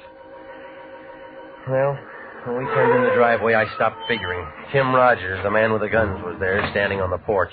Oh, gorgeous. I've been waiting to see you. You're home late. I thought I fired you. Still tramping with this tramp, huh? I thought you'd be sick of him by now. For once, I'm glad to see you, Tim boy. That sounds cozy, but I don't want to see you.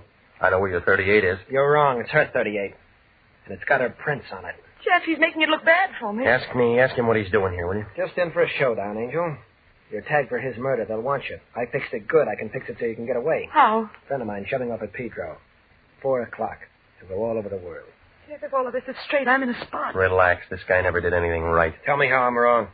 All right, that tip to the Oceantown cops was wrong. Trying to pile up a scare on me was wrong. Killing Carew was wrong, and this clinches it. Yeah? Well, that's where you're twisted, Pilgrim. I got a warrant out for you right now. Plugging a murder suspect is something they'll thank me for. You said her prints were on that gun? They'll find that out in the morning.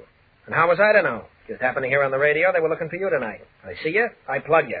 Everybody will be sorry, but it'll be manslaughter and suspended. I worked it once in Toledo. What do you say, Angel? Do I plug him and meet you somewhere in 2 weeks? Let me have a smoke. Let me think it over. Sure. Sure, go ahead.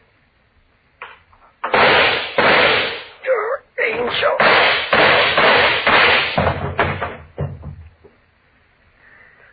Well, the gun's empty now. I carried this for 3 years. I never used it. He deserved to die, didn't he? Didn't he, Regan, didn't he? I don't know, lady. You knew him better.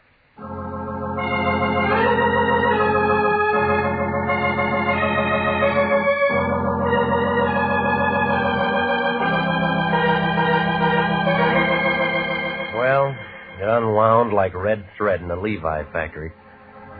Grace Nichols had been putting the shake on the prints. He got tired of it and called me in and told me his phony story so he'd have a good self-defense angle when he finally got around to shooting her some afternoon. He had Tim planted there to keep me from really seeing her. Oh, it was a nice idea, only I bounced Tim and got inside. And then Tim made a phone call, and the lion jerked me before I had a chance to compare notes with her. I guess Tim went kind of crazy, seeing how well we got along together, and he figured Grace would do anything if she was wanted for murder.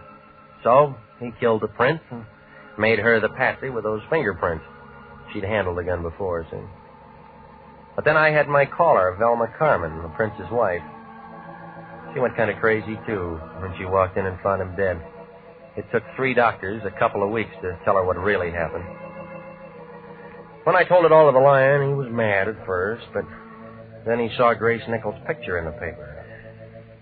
He asked just one question. What was I doing at Grace's place all afternoon? I didn't even bother to answer him.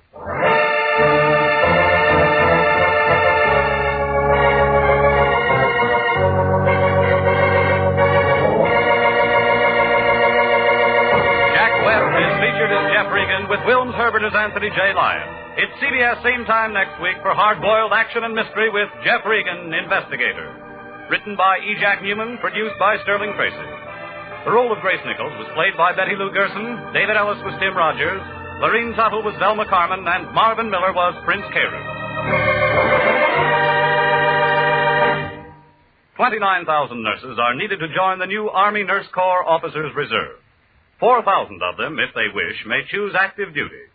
All nurses who receive reserve commissions will benefit from the opportunity for specialized training offered to them by the Army. The educational opportunities offered the nurse by the Army Medical Department will be of great advantage to her in her work. Don't wait. If you're a registered graduate nurse between the ages of 21 and 45, drop a card now for complete information to the Adjutant General, Washington, D.C.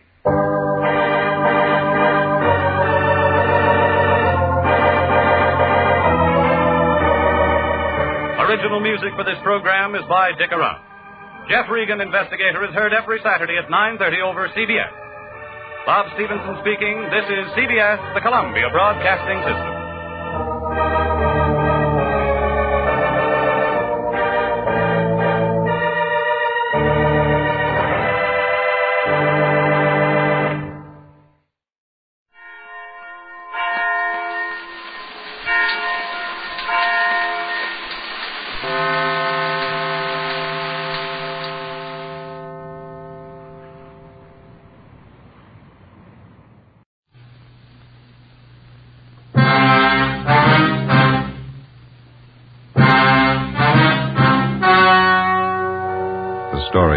To hear is true. Only the names have been changed to protect the innocent. Fatima Cigarettes, best of all long cigarettes, brings you Dragnet.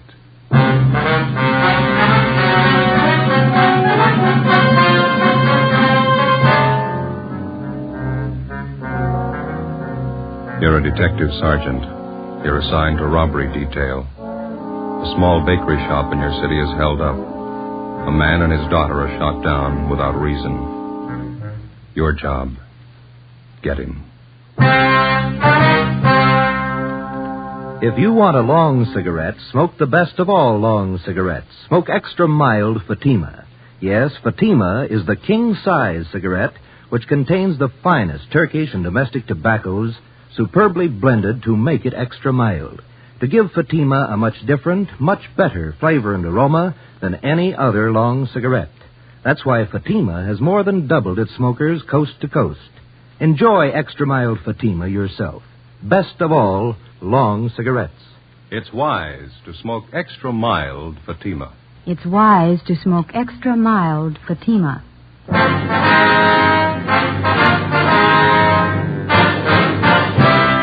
Dragnet, the documented drama of an actual crime. For the next 30 minutes, in cooperation with the Los Angeles Police Department, you will travel step by step on the side of the law through an actual case from official police files. From beginning to end, from crime to punishment, Dragnet is the story of your police force in action. It was Tuesday, November 3rd. It was chilly in Los Angeles. We were working the night watch out of robbery detail. My partner's Ben Romero. The boss is Captain Ed Walker. My name's Friday. It was 5 minutes to midnight when we got to 318 Silver Avenue, Stendel's bakery shop. Yeah? Romero and Friday sent for robbery. Oh, I'm Jacobs, Unit 16R. My partner Olson's back there in the shop talking to the owner. You answered the call, did you? Yeah, must have been a crazy man. Shot two of them down, cold blood. There they go in the ambulance now. Shot up pretty bad. Mm-hmm. Who runs the place? Swedish family named Stendal. Father, mother, two daughters. All four of them work in the bakery here. Mm-hmm. They all here at the time of the robbery? Yeah, the hold-up man shot the father and the oldest daughter. The mother and the younger girl are in the back, straight through that door. Okay. Thanks, Jacob. Right, Sergeant. Joe, on the side of the door here. Looks like a bullet hole. Yeah. Hey, Jacob. Yes, Sergeant. You want to call into the crime lab, ask them to send somebody out? Right. Thank you.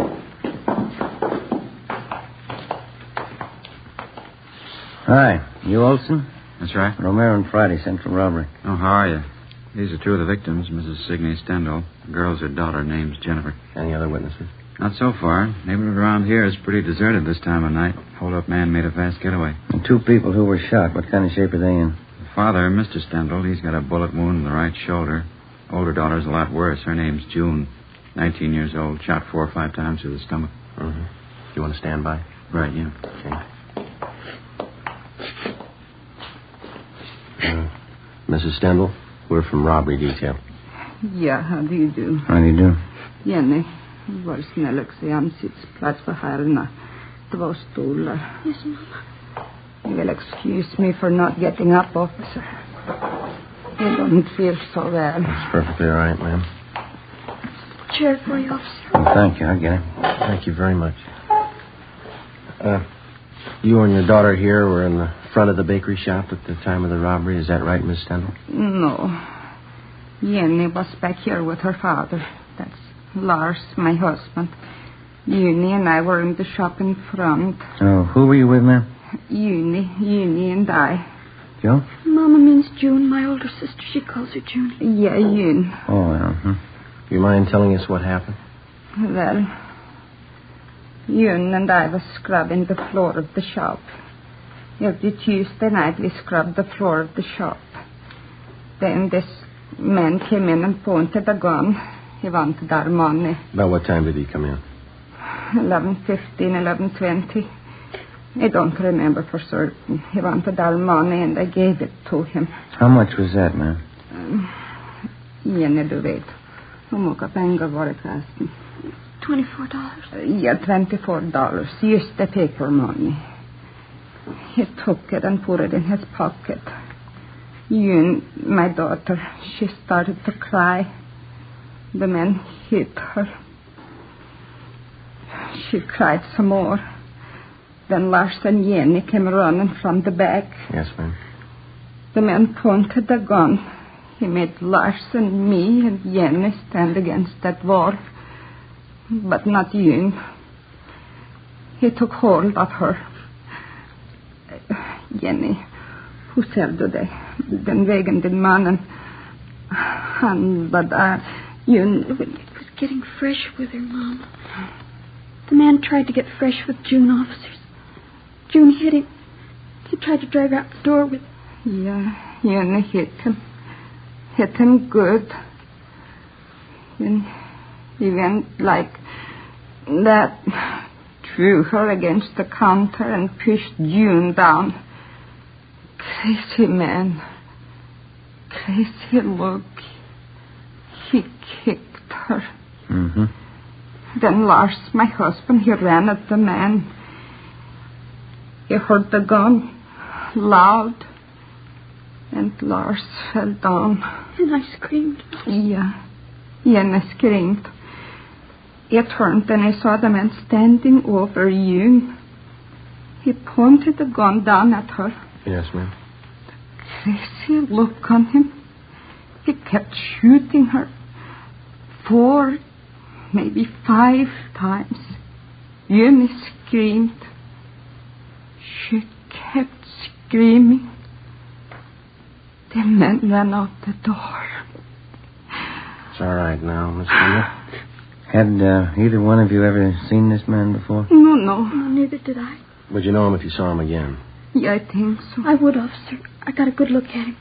He was wearing a blue cap like a baseball player wears. Mm-hmm. How'd he get away? Was he on foot or did he have a car?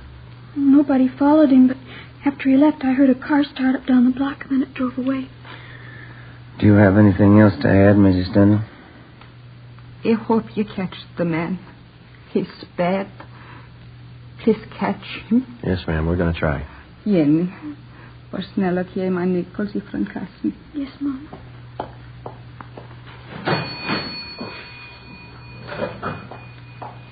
Here, Mama. Here, officer. When you find the man, please call me. You keep the nickels. We'll call you.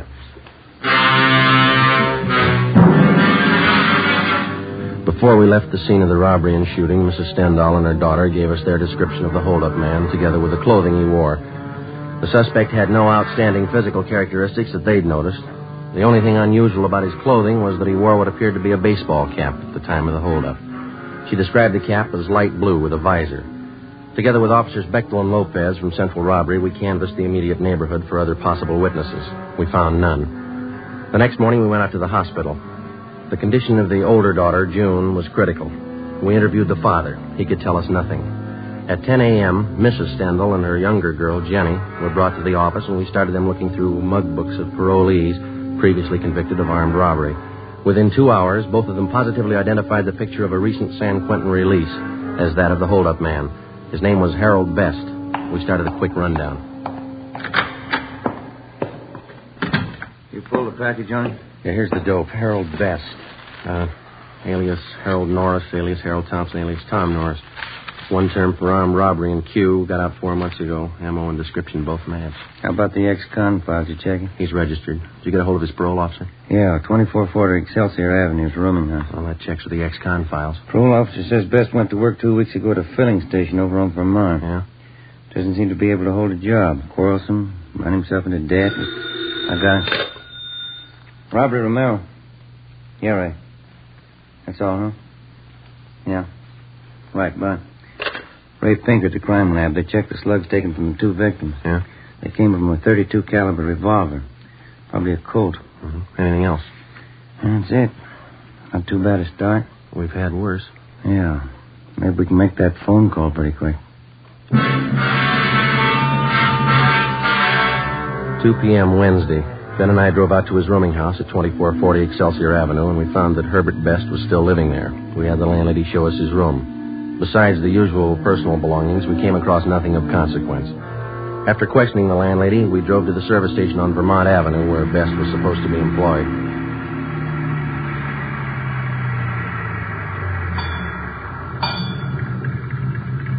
I don't see anyone around. Oh, hey, there's a fellow over there greasing your car in the right. Oh, yeah.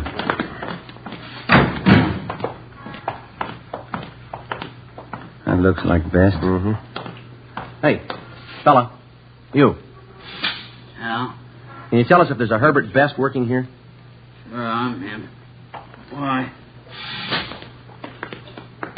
Police officers would like to talk to you. Al? What's the matter? Routine investigation. Got a few questions for you. Supposed to have this car greased up a 3:45. What am I supposed to do, please? You or the boss? I'll find him, Joe. You got any heat on you? No. What's it all about? How long is this going to be? A couple of minutes. Won't take more than a grease job. Put this thing in shape. Well, we'll wait for you. How'd you find me? That nosy landlady of mine? No, routine channel.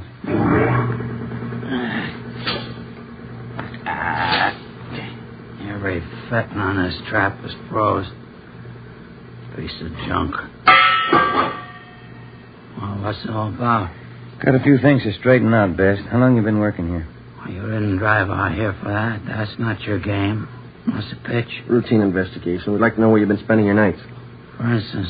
Sunday night? Where were you? Well, I don't know. I went to a show. Yeah, I saw a Mickey Rooney picture. Where? Downtown. I had a beer after the show. Come home. How about Monday night? I went home after work. I was pooped. Went to bed early. Can you prove it? Landlady saw me come in, always snooping around. She ought to know if I was there or not. How about last night, Tuesday? Played some cards with a friend of mine, him and his wife, Penny Annie Poker. Where? Their place, it's down on Pico, near the park. You can ask them. What time did you get there? I'm not sure. About 8 o'clock, I guess. What time did you leave? What's it all about? What time did you leave? Around midnight, yeah. Must have been around midnight. What'd you play with your friend and his wife? Poker. I lost as usual. Took a streetcar home, went to bed. Sure you didn't leave earlier? Of course I'm sure. It was around midnight, I remember. How do you remember? I looked at my watch. Good enough for you? What time did you get home? Well, it takes about a half hour on a trolley. Must have been about 12:30. Did your landlady see you come in?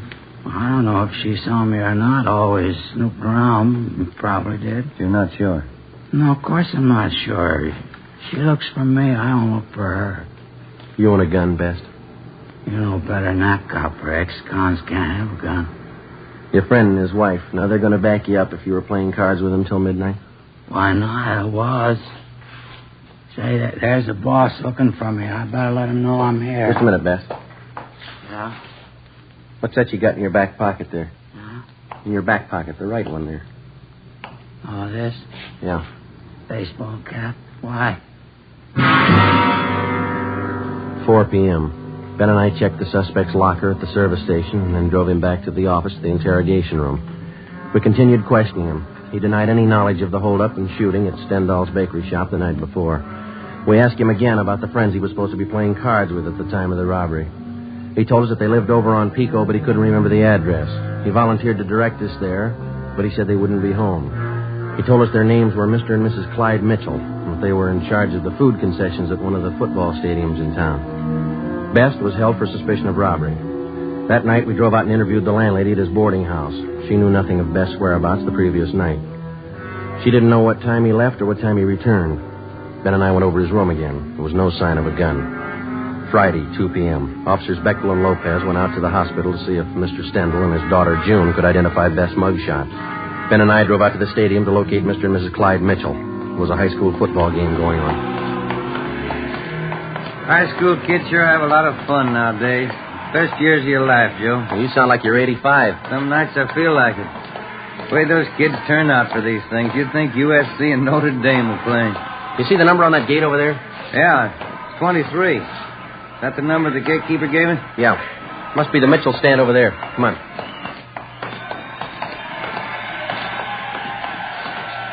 Oh, miss, can you tell us where to find Mr. and Ms. Mitchell? Yeah, around back of the stand here. Knock on the door. Thank you. Yeah, come on in. You Ms. Mitchell? That's right. What is it? Police officers. I'd like to talk to you if you have a few minutes. All right, I'm having a bite of lunch, but come on in. Shut the door. Yes, ma'am. Thank you. Lousy food business. You never get a chance to feed yourself. Yes, ma'am. Hey, care for some of these? New kind of potato chip. Revolutionary, it says. Oh? Mother Thompson's puff chips, flavored. Got all kinds, see? These here are a combination, see, garlic and eggplant. Sure tastes different. Have some? No, thank you very much. I would. Thank you. See, we're inquiring about a friend of yours, Ms. Mitchell. Maybe you can tell us something about him. Oh, who's that? A man by the name of Herbert Best. Herb? Yeah, old-time friend of my husband's. What do you want to know? You see him quite often, do you, Ms. Mitchell? Mm-hmm. Once, twice a month. Clyde and I play cards or go out bowling with him. Herb's pretty good company. Uh-huh. When's the last time you saw him? Early this week, Tuesday, I think it was. Sure, it was Tuesday. See, yeah. It was. We played cards. Why? That's your place? That's right, a little poker. Clyde and Herb and me. What time did Best get to your place, Ms. Mitchell? Well, right after I finished up with the dinner dishes, around 7:45, I'd say. Mm-hmm. How long did he stay? A couple of hours. We sat around, had a few drinks, played poker, nickel limit. What time did he leave? Do you remember that? A little before 10, I think. I'm sure of that, ma'am. It's important. Sure as I can be. Must have left before 10 because Clyde and I listened to the 10 o'clock news alone. Then we went to bed right after. Your friend Best tells us he didn't leave your place until midnight. Oh, that's not right. There must be mixed up. He left before 10, I'm sure of that. All right, Ms. Mitchell. Thank you. Say, I hope I haven't said anything I shouldn't have. I know Herb's an ex-con. Yeah. He likes to gamble. You're not checking up on him for Tuesday night, are you? That's right. You playing too much poker? We're not playing enough. 3:30 p.m. We located Mr. Mitchell, corroborated his wife's story, and then we went back to the city hall. Officers Bechtel and Lopez were waiting for us. They told us that they had seen Mr. Stendhal and his daughter, June, at the hospital. Both of them had identified Herbert Best's mugshot as that of the holdup man. At a show-up, Mrs. Stendhal and her daughter identified Best. We checked auto records for all stolen cars that might tie in. There were none. We then started to work on the theory that he had taken a bus from his friend's place where he had been playing cards to the Stendhal bakery where the shooting took place. Lopez and Bechtel rode the bus over the same route. It took 43 minutes. Plenty of time for Best to have gotten from one place to the other, even on a slow run. We interviewed the bus driver who'd been on duty that particular line Tuesday night between 10 p.m. and midnight. He identified Best as one of his passengers, but he didn't remember where he got off. The next morning, Ben and I met with Ed Walker, captain of robbery. Hi. How'd you make out? Just saw the deputy DA. Laid out the case for him. Yeah? We got the complaint. He'll be arraigned this afternoon. How strong a case you got? Well, each one of the Stendhal family identified Best. His alibi didn't stand up for Tuesday night. Uh-huh. And we got that bus driver. He tapped Best, too. And that blue baseball cap. All we need now is the hold-up gun. I hate to spoil it for you. This letter just came through in the mail. Have a look. Okay. What do you think? I read in the paper this morning about Herbert Best. You got the wrong guy. I'm the one who held up that bakery. Every detail about that robbery's written down in that letter. The information wasn't in the newspaper story. Nobody else but the hold-up man would know all those details. Yeah, wait a minute, listen to this. Yeah? If you don't believe I'm the right man, I'll shoot up a couple of more jerks. Next time, I'll kill them. It's no crank letter.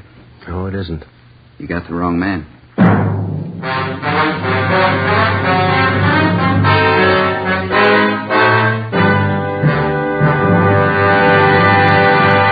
You are listening to Dragnet, the case history of a police investigation presented in the public interest by Fatima Cigarettes. If you smoke a long cigarette, it will be in your interest to listen to this case history recorded by a typical Fatima smoker. Hi there. My name is Bab Beckwith. Bab. That's short for Bethany Ann Beckwith. I live in New York City, and I'm a fashion stylist. The other day, at a showing of the new fall styles, I ran out of cigarettes. A friend of mine, a designer, introduced me to the new long Fatima. I really wish someone had told me about them sooner. Fatimas are a lot milder than the cigarettes I've been smoking, and they have a delightful flavor, too. I'm very glad to recommend them to you, because I know from experience it's wise to smoke extra mild Fatimas. And more smokers every day are finding that out. Actual figures show extra mild Fatima has more than doubled its smokers coast to coast. So enjoy extra mild Fatima yourself. The king-size cigarette, which contains the finest Turkish and domestic tobaccos, superbly blended to make it extra mild. You will prefer Fatima's much different, much better flavor and aroma. You will agree. It's wise to smoke extra mild Fatima. It's wise to smoke extra mild Fatima. The best of all long cigarettes.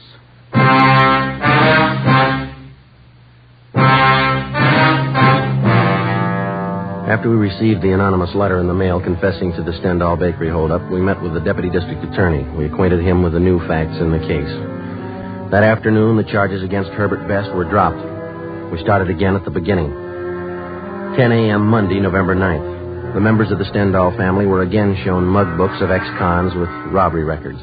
This time they picked out 8 mug shots of known robbery men, each with a marked resemblance to the original suspect, Herbert Best. Together with officers Bechtel and Lopez, we started checking them out. The first 2 days, we tracked down 4 of the 8. All of the 4 were in the clear.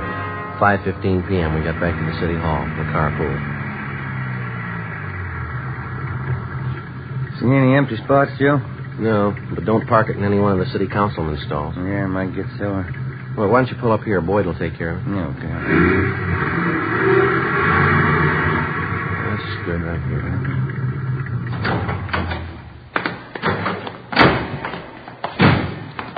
Doggone it, I knew there's something I forgot to do. What's that? Oh, they had an underwear sale today. That place down in South Fig, shorts, T-shirts. Mm-hmm. Wife told me to be sure and get down there. Well, there'll be another one. That place has sales all the time, don't they? Only twice a year on underwear. Stuff I've got's not going to last till next time. Friday? Ben? Wait a minute. Gene Beck. Yeah. Hi, Beck. Hi. Going up? Yeah. How'd you make out? 2 men we checked were clean. We picked up something 77th Street Station. Now, go ahead, Ben. Mm-hmm. Oh, watch that elevator door, Jim. Oh, yeah, I'm sorry. Well, what's with 77th Street? Oh, a couple of men in traffic out there covered an accident this afternoon. 91st and Central hit and run. That's so? And one of our traffic cars saw the collision, took out after the guy. Chased him 10 blocks. Mm-hmm. And while they were chasing him, they thought they saw the driver throw something out of the car window. Yeah, what? I'm coming to that. And they finally pulled the car over, gray coupe. The driver told him his shoulder was wrenched in the accident. He was on his way to his own doctor. Mm-hmm. Our men took him to 77th Street, had the doc there look at him. Yeah. Well, the doc was treating the guy. Only one of the officers was in the room. Mm-hmm. When he turned to get a drink of water, the suspect slugged him, then the doctor. Jumped out of the window, got away. Teletype's out on him. We went to an awful lot of trouble to beat a traffic rap. Yeah, that's the way to impress the boys out there. They got out of broadcasting the guy and went back to the spot where they thought they saw the guy toss this thing out of his car when they were chasing him. Did it pay off? They found a .32 Colt revolver. Russ Camp's checking it now over in the crime lab. What did they say the man looked like? Description measures pretty close to our holdup guy. I'll get it. Robbery Friday. Yeah, just a minute. See you back. Oh, thanks. Yeah. Oh, yeah, Russ. Yeah. Okay, fine, right. Russ Camp checked the .32 revolver with the slugs in the Stendhal case. Yeah. Positive make. The gray coupe, which the unidentified suspect had been driving, had been checked out by traffic officers at 77th Street Division. They had found that the owner and driver of the car was a man named Bruno Stock, a two-time loser with a page full of major and minor crimes to his credit. We checked his mama sheet, and we got out a broadcast on him in an APB. A stakeout had been placed at his last known address. We picked up a sandwich and a cup of coffee for dinner, and then we started checking out Bruno Stock's relatives and friends.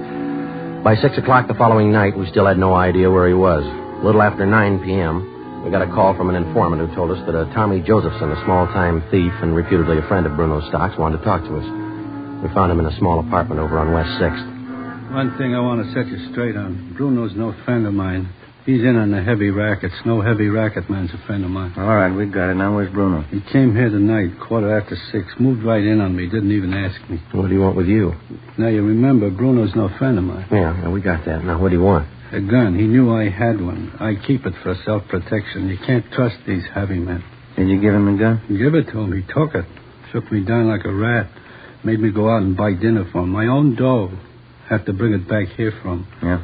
Bruno's no friend of mine. What he does with that gun is his grief. It's out of my hands. When did he leave here? An hour ago, I think. Maybe a little less. Shook me down like a rat. Real heavy guy. Where was Bruno going? I don't know. He's crazy. All them heavy guys are crazy. Talk like somebody with a paper head. Did he tell you where he was going? See a friend of his over in Dogtown. Guy runs a bowling alley. Bruno's going to borrow his car. What for? He's heavy, I tell you. Said he was going out on a heist tonight. Did he ever write you guys a letter? Why? Well, he told me he was going to prove what he wrote to you. Crazy. I didn't get it at all.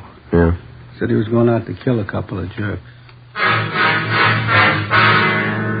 9:30 p.m. We got the address of the bowling alley run by Bruno Stock's friend, and we called the office. An alert for the suspect was broadcast immediately.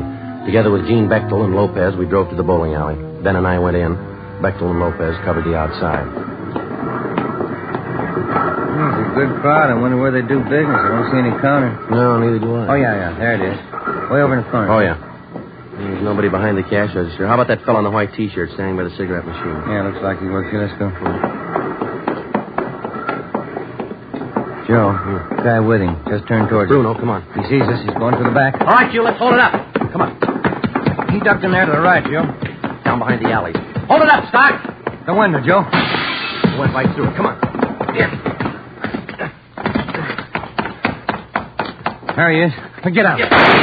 Joe? He's in there, Beck. Cover the front. Right. Over the fence, Joe. There he is. All right, give it back. Yeah. Come on.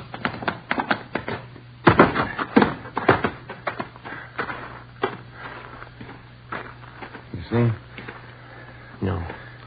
Got to be in the yard someplace. Yeah. Where'd it come from? I can't see. Keep down. Backstairs of that house. There he is. Give it up, Stock. All right, mister. You tag him. Come on.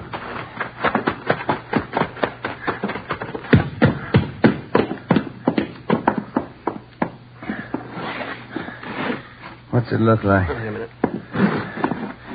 It's a shoulder wound. You want to shake him down? Yeah. Joe, Ben, you all right? Yeah. Get an ambulance, will you, Beck? Right. I'll throw the cuffs on him, huh? Yeah.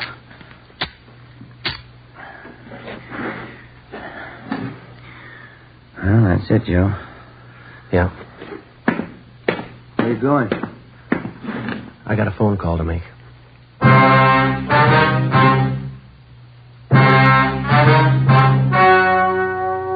The story you have just heard was true. Only the names were changed to protect the innocent. On February 18th, trial was held in Superior Court, Department 84, City and County of Los Angeles, State of California. In a moment, the results of that trial. And now, here is our star, Jack Webb. Thank you. In the Record Bureau of all Metropolitan Police Departments, there's a special file in which all known criminals are cataloged and cross-indexed according to identifying marks. Marks which help the working detective. And so with the cigarette. The outstanding identifying mark of Fatima is quality. The careful selection and blending of only the finest Turkish and domestic tobaccos to make Fatima extra mild. Now, if you're a long cigarette smoker, you'll find, like I did, that every pack is extra mild. You'll find it's the best of long cigarettes. Smoke Fatima.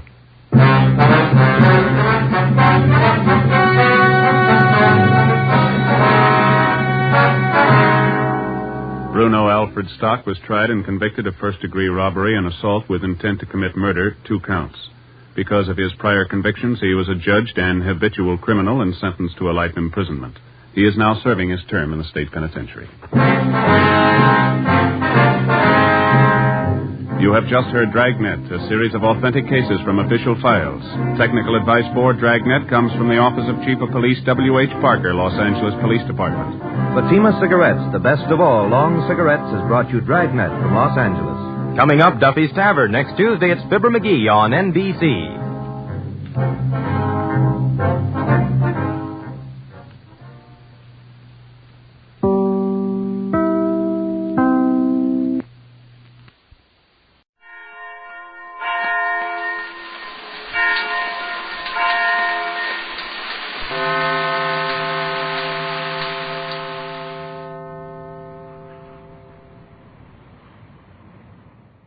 Ladies and gentlemen, the American Broadcasting Company brings to its entire network one of radio's most unusual programs. Pat Novak For Hire.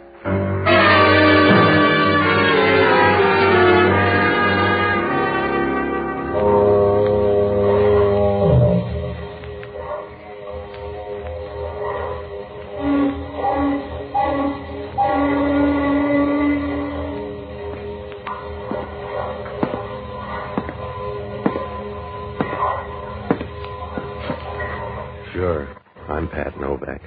For hire.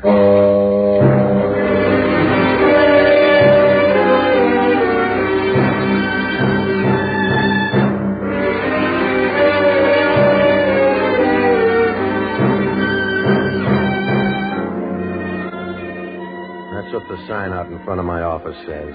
Pat Novak for hire. You don't get in the blue book that way, but you don't embarrass your friends either. Because down on the waterfront in San Francisco, they don't separate the good and the bad. They let them run together. And before long, you got a caste system. You're either alive or dead. If you're on top, you keep fading the crowd and trying for sevens until you lose the dice. It's about the only way to play it, unless you like worms. I rent boats and do anything else that'll put a fast handle on a buck. But it doesn't always work out because down here, all your luck is junior grade and trouble is trumps. I found that out Tuesday night. It was the first time I ever saw Rubin Callaway, and the last time, too, if you like to keep a tidy record. It was about 7 o'clock, and I'd just started back across the bay from Sausalito. You could still see Mount Tamalpais squatting on the Marin shore, light brown near the top, but dark and black farther down, like a cupcake that's been in the oven a little too long. A low fog was beginning to squeeze in on the far side, so I kicked in the searchlight, and that's when I picked him up. He was struggling feebly with his face near the water, and he was almost bald, so that when the light hit him, he looked like a cantaloupe that somebody got tired of. I pulled alongside and started to haul him aboard. He brought most of the bay with him. Help me. Please help me. Yeah, well, wait till I get a hold of you, will you? Come on. There. Sit down. No, here. Lean against the gunnel. Yeah. Thanks. Is the water red or you been shot a little? Do you have to know everything? No, it's your load. Carry it, mister. Yeah. Move your feet. I gotta get us ashore. If you like it, go ahead. But don't hurry for me. Well, if you feel that way about it, pick another spot to die in. Go back in the bay where you'll have company. You've got to help me. I want you to get in touch with a girl named Alma Biggs. Yeah? You'll find her at the Empire Club out on Geary Street. My name's Rubin Callaway. Tell her about me. She'll pay you for it. What'd she do, collect bodies? Just give her this key. It's for a locker down in the bus station. Now, look, Pop, you don't know me. Suppose I use the key. You can't spend it. You better take the money. All right. Just see Alma and tell her it didn't work out. It didn't work out for me at all. I guess that's right, huh? On the big things, you're 100%. I don't need a check. Oh. Here, set up. I told you I don't want you dying in here. Stop beefing, fella. You don't have all the bad luck.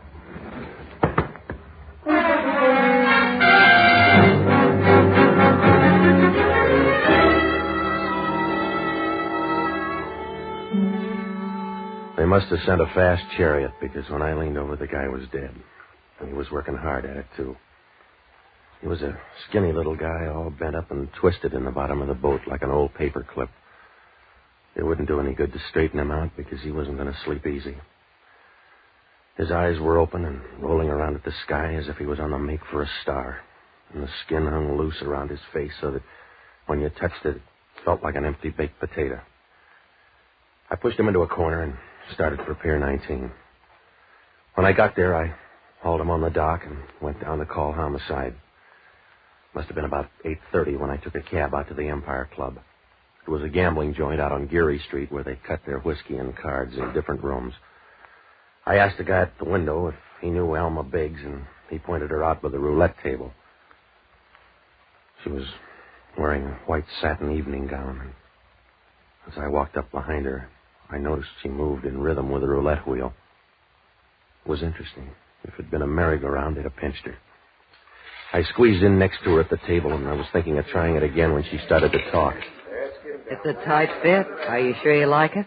I'm not going to stay long. That's what Rudolph Hess said. Make your bets, ladies and gentlemen. Gamblers, make your bets. Stake me, Alma. I can't afford you, darling. Well, go broke for Rubin Callaway, then. 4 on the red.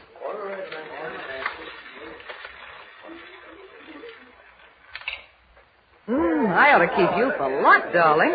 Will you comb your hair? I'll take the chips. They'd look bad on Callaway. Oh.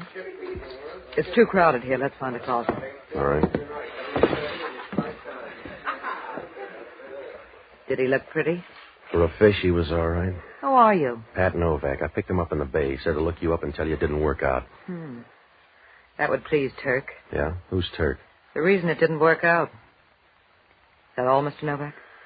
Except for a key. It fits a bus station locker here. You keep it, Mr. Novak. It won't buy anything. Now, look, sweetheart, I picked up your boy and dried him out, but that's all. We were small friends at best, so the services stopped. You can come to a slow stop for $200. Take the key and pick up what's in that locker. I'll get it from you later. Yeah? I'll meet you in an hour. Where's a good place? Your apartment? Well, it's a place. I'll find it in the book. I hope you don't mind. No, the thin walls will save me. What's in the locker? What would it prove? Proves you got a small mouth, Angel. Unless you're going to kiss it, don't worry. 9:30 then? All right. I'll bring the 200 with me. Don't worry about the dough. Oh? Because I scooped your chips off the table. See you later.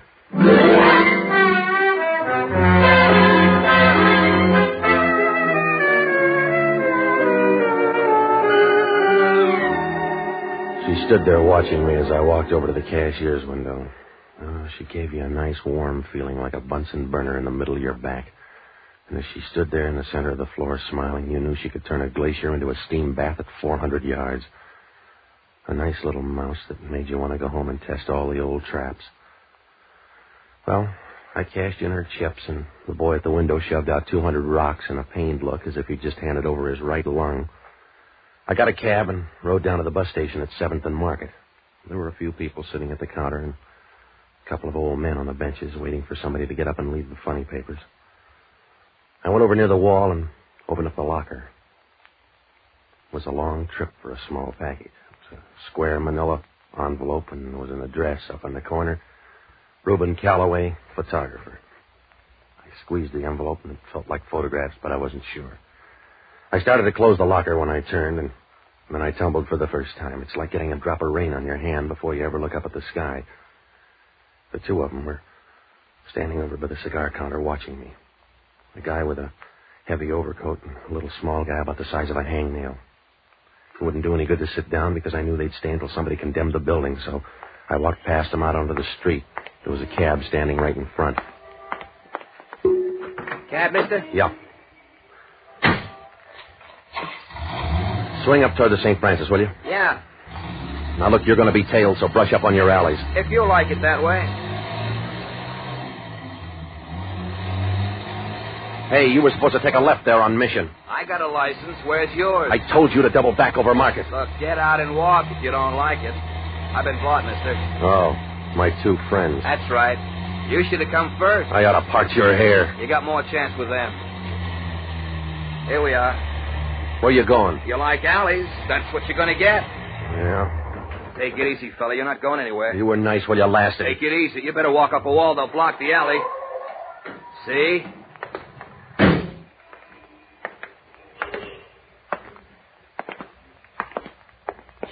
Crowded alley, huh? Yeah. Give me the envelope so we can all get out. Can Junior help you? Give me the envelope. There. Now let's see it. Yeah, it's still sealed. You all through? I don't know. I'll see. You like him, Joe? No. That's the way it is, mister. He don't like you.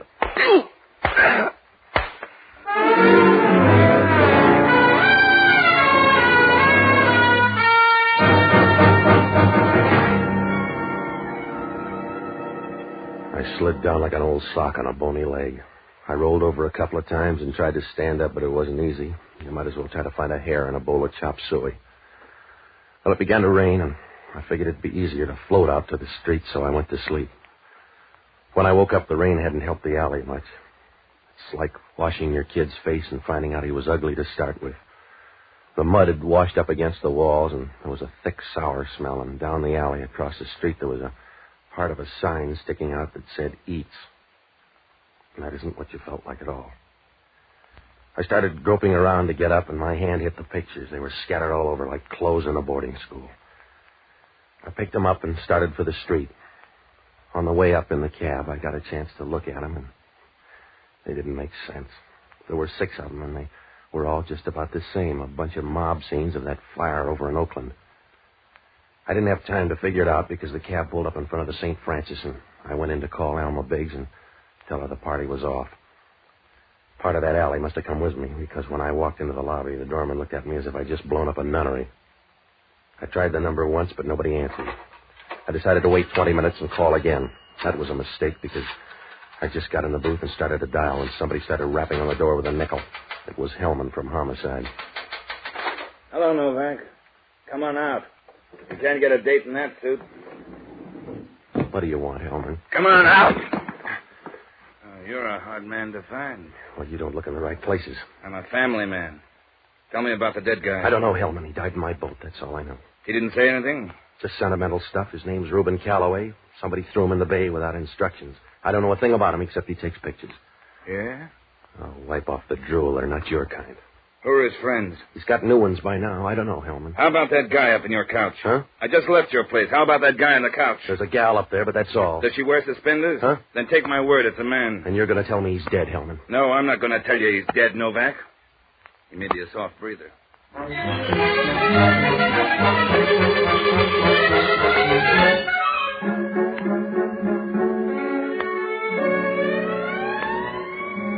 When Hellman mentioned the stiff up at my place, I knew we were going to be in low gear the rest of the night because Hellman isn't an easy guy. He wouldn't give his wife an aspirin if she had concussion of the brain. He took me out the side door, and we rode up to my apartment. The dead guy was lying on the couch with his arms across his chest as if he wanted somebody to give him a lily or a way out of this. The lamp was shining down in his face, and the light was distorted, but When you stood over him, you could see his face was the color of pressed seaweed. If he had anything to be happy about, you couldn't tell, because his mouth was open and hung over to one side like a loose change purse filled with old teeth. His clothes were rumpled, and his shirt was open at his neck. You could see a chain around his neck and a silver medal in the dull light against his chest. It looked out of place and made you feel funny, like seeing a picture of a Madonna in a bowling alley. I watched him while Hellman made noise. He still looks like a man. Yeah? Who is he? George Leggett. What does that prove? Who his mother was. We're checking for a record. The gun, too. What gun? One was lying here on the floor. I want to know if it's the same gun that killed Rubin Callaway. Well, you'll need some prints. Anybody can buy a handkerchief. Where were you tonight? In an alley down near Mission Street. You like it down there? It's all right. You'd like it. I got shoved in and pushed around for these pictures. They don't look like the right kind of pictures. Well, I can't explain that, Hellman. Maybe they took the good ones. How do you fit in? Callaway gave me a key to a locker down on the bus station. It was for a girl named Alma Biggs. And the girl sent you down? That's right, with $200 running money. If you want to know about Callaway, look up a guy named Turk. Turk what? I don't know, Hellman. Maybe he's only got one name. Maybe the other was Stinker. You got a police file. Look him up. The girl mentioned him. That's all I know. We'll look him up. But I'm not going to forget you. One guy's dead on Pier 19. Another up here in your apartment. You're mixed up, Novak. There's a connection. I'll shop around till I strike it. You couldn't strike oil on a filling station. You got a double murder shop for a pair of people. I'll shop far enough to get you, big shot. Far enough to see you fry. Well, you got the lard for it, Hellman. If you keep your mouth shut now, you can hold in the blood. Oh, Hellman talking. Yeah? Where'd you find out? That'd make it easier. You sure the same gun killed them both? Yeah. Yeah, I'll be in. Well? Huh? Oh. Wrong number, Novak.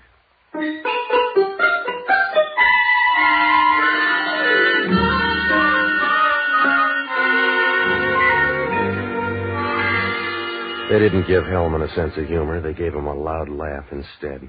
When he walked out of my place, he was smiling like a funny man who's just exposed Santa Claus. I didn't feel very funny myself.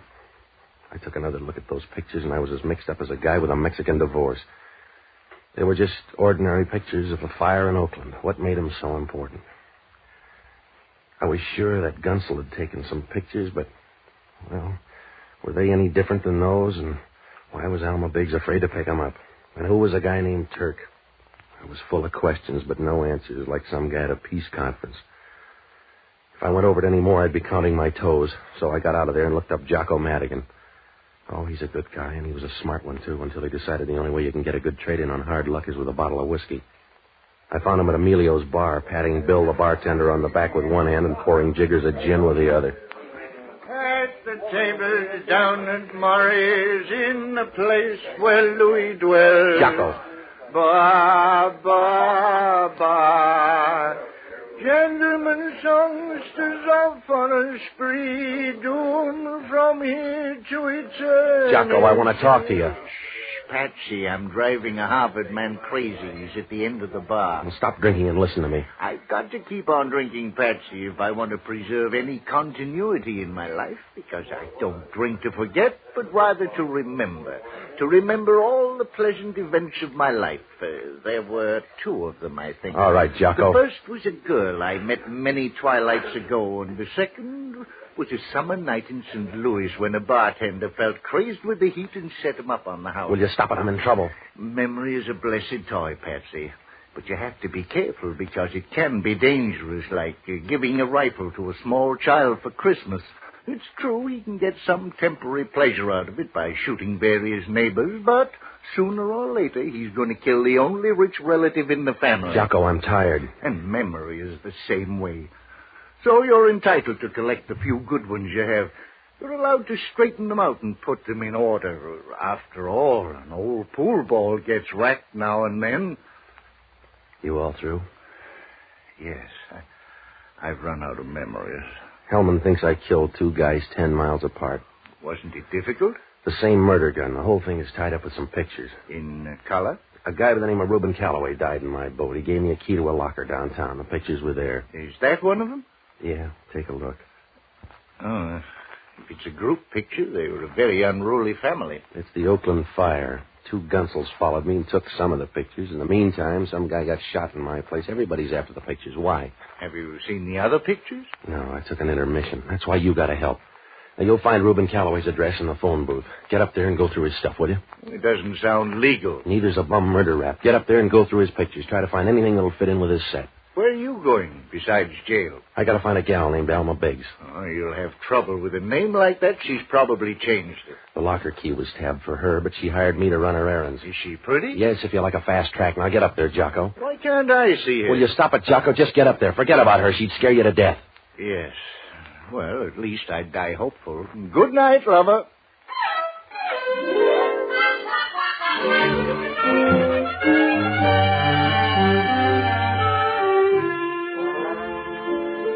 Well, finding Alma Biggs was quite a job. I knew she was around, but I couldn't get to her. It was like trying to get a peanut shell out of a back tooth. I called the Empire Club, but they didn't know anything about her.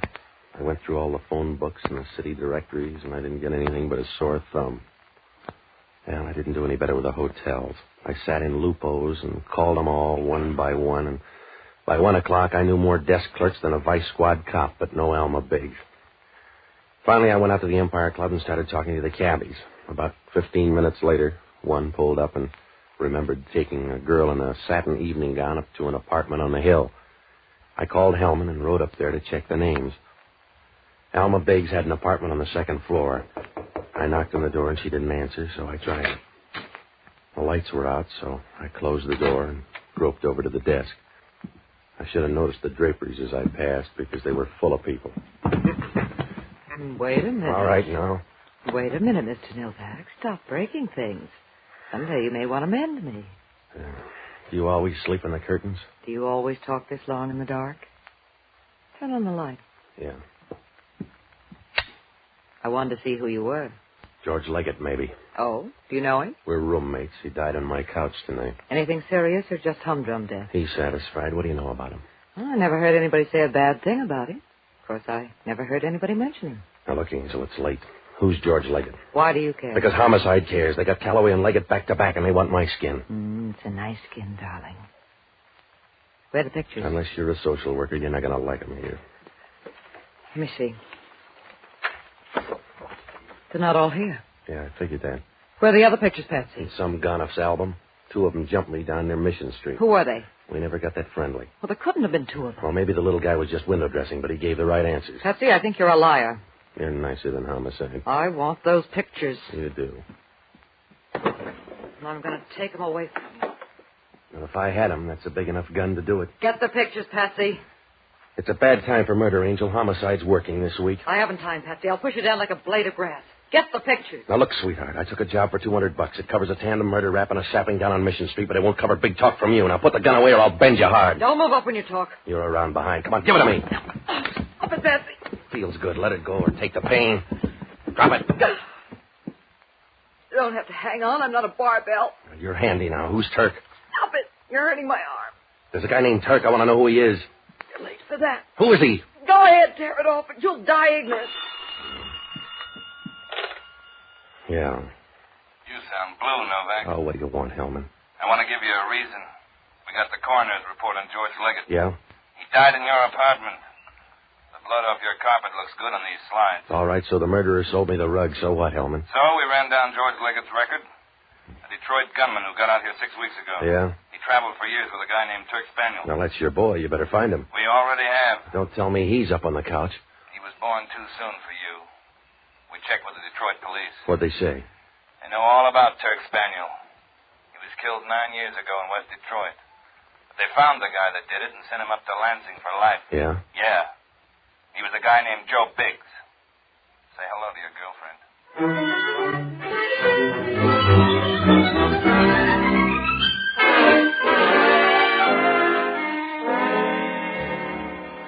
Well, I didn't talk to the girl because I knew she'd close up faster than a Dublin meat market on Friday. I left her and went down to the Chronicle morgue to find out what I could about Turk Spaniel. Hellman had covered it. Spaniel talked too much, and Joe Biggs killed him and left him growing out of a ditch like an old weed. I didn't know where to turn now. With Turk gone, who was after those pictures besides Alma Biggs, and what did they prove? I knew the answer was there. Probably in plain sight, like a blimp on a football field, but I couldn't get near it. It was past 2 when I got back to my apartment, and the phone was screaming for help. Yeah. Hello, Patsy. This is Jocko. What'd you find out? That Callaway was quite a photographer. Yeah? You should see some of the pictures. Ooh, I'm in love with it. All right, Jocko. Did you find anything? There's a check for $1,000 from Alma Bates. Yeah, what else? Some more pictures of the Oakland fire. One of them looks good. Yeah? It's just like the rest, except in the background something is circled with a red pencil. That'll do it, Jocko. And there's a clipping here with another picture. I can't tell, but I think they match. What's it say? Well, it's all about... Jocko, what's the matter? Are you all right, Jocko? Jocko, you all right? He says to tell you no.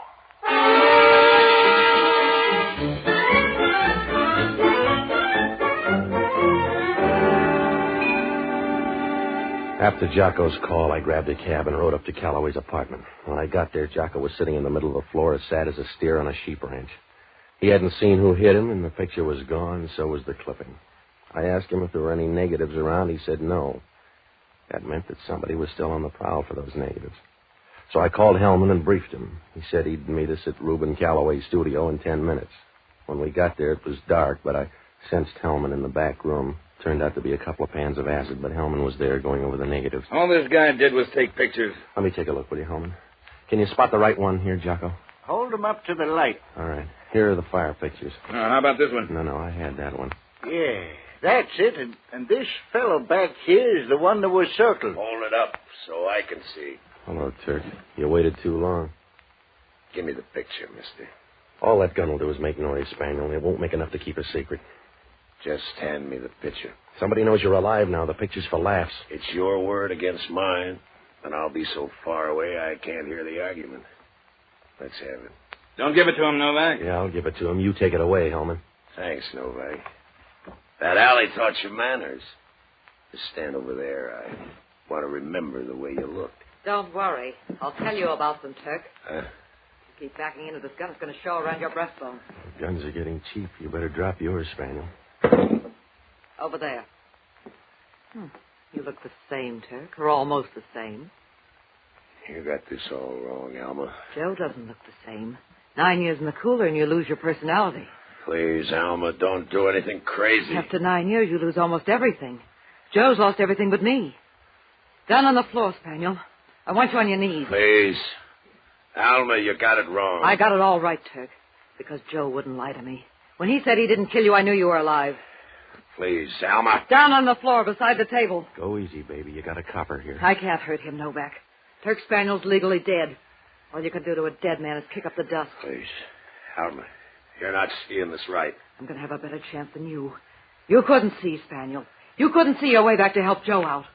You look good on your knees. Over by the table. Leave that acid alone, sweetheart. I'm going to help him see. With a whole panful of it. I'm going to help you see, Spaniel. Please.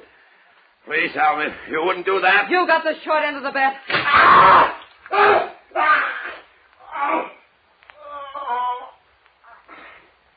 You better look at him, Jocko. Don't bother, unless you're a baby doctor. We may need you, lady. Not for this copper. Remember, Turk Spaniel's dead. Detroit says so. He looks live now. He can't be dead there and live here. I like your climate, but it's not that good. You can't see me, Turk. So I'll bet you can hear me walk out of here. Goodbye, Turk. I'll send you a cane.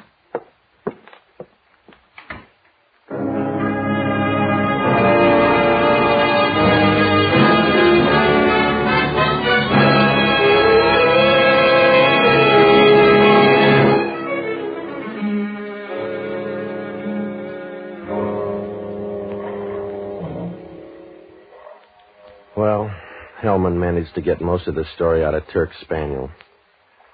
Rubin Callaway stumbled into the whole thing, and he didn't know what hit him. He went over to Oakland to take some pictures of the fire, and he got a picture of Spaniel in the crowd. Spaniel saw him and trailed him over to this side. He had to get the pictures because back in Detroit, he'd framed Joe Biggs with a riddled-up body and skipped out of the country. He'd been away until a few weeks ago, and now he was waiting for a boat out of San Francisco, so he had to stay dead.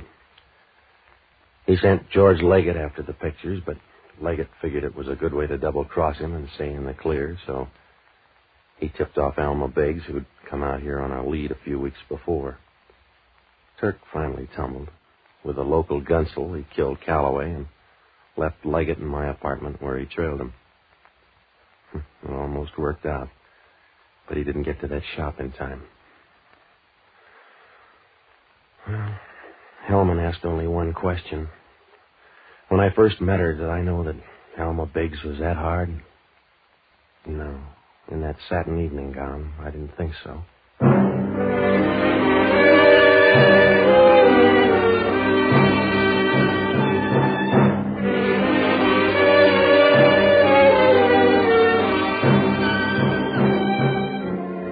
The American Broadcasting Company has just brought you the fifth of a new series, Pat Novak For Hire, starring Jack Webb. Pat Novak is produced and directed by William P. Rousseau. Jack O'Madigan is played by Tudor Owen. Inspector Hellman is played by Raymond Burr. Music was composed and conducted by Basil Edlund. In our cast were Yvonne Patey, Charles McGraw, Herb Butterfield, and Herb Ellis. This program is being released to our servicemen and women overseas through the worldwide facilities of the Armed Forces Radio Service. Be with us again next week when over most of these same ABC stations we will bring you Pat Novak For Hire. This program came to you from Hollywood.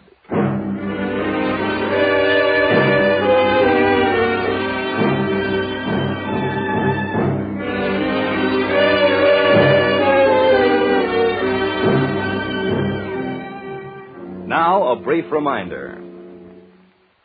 There is no mystery to this statement. Wherever they serve, at home or abroad, the men who wear the uniform of the United States are men of whom we can be proud. Army, Navy, Air Force, Marines, Coast Guard. All of them serve our country and us with pride and honor. It's ABC, the American Broadcasting Company.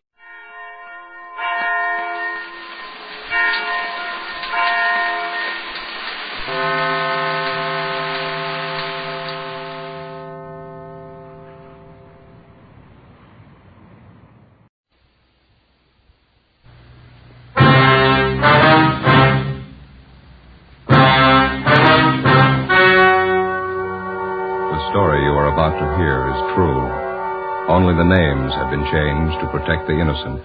Fatima Cigarettes, best of all long cigarettes, brings you Dragnet.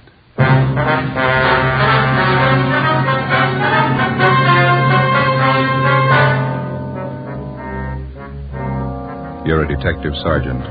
You're assigned to burglary detail. Unidentified thieves start a campaign of burglaries in your city. Homes are broken into and stripped of their furnishings. There's no lead on the criminals. Your job, get them.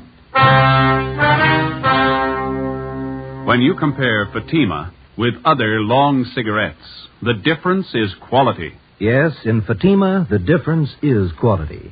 If you want a long cigarette, smoke that best of all long cigarettes. Smoke extra mild Fatima. Fatima is the quality king-size cigarette because it contains the finest Turkish and domestic tobaccos superbly blended. And Fatima is extra mild, with a much different, much better flavor and aroma than any other long cigarette. Because of its quality, its extra mildness, its better flavor and aroma, Fatima has more than doubled its smokers coast to coast. Enjoy extra mild Fatima yourself. It's wise to smoke extra mild Fatima. Because in Fatima, the difference is quality. Yes, in Fatima, the difference is quality. Smoke Fatima, the quality king-size cigarette. Best of all long cigarettes.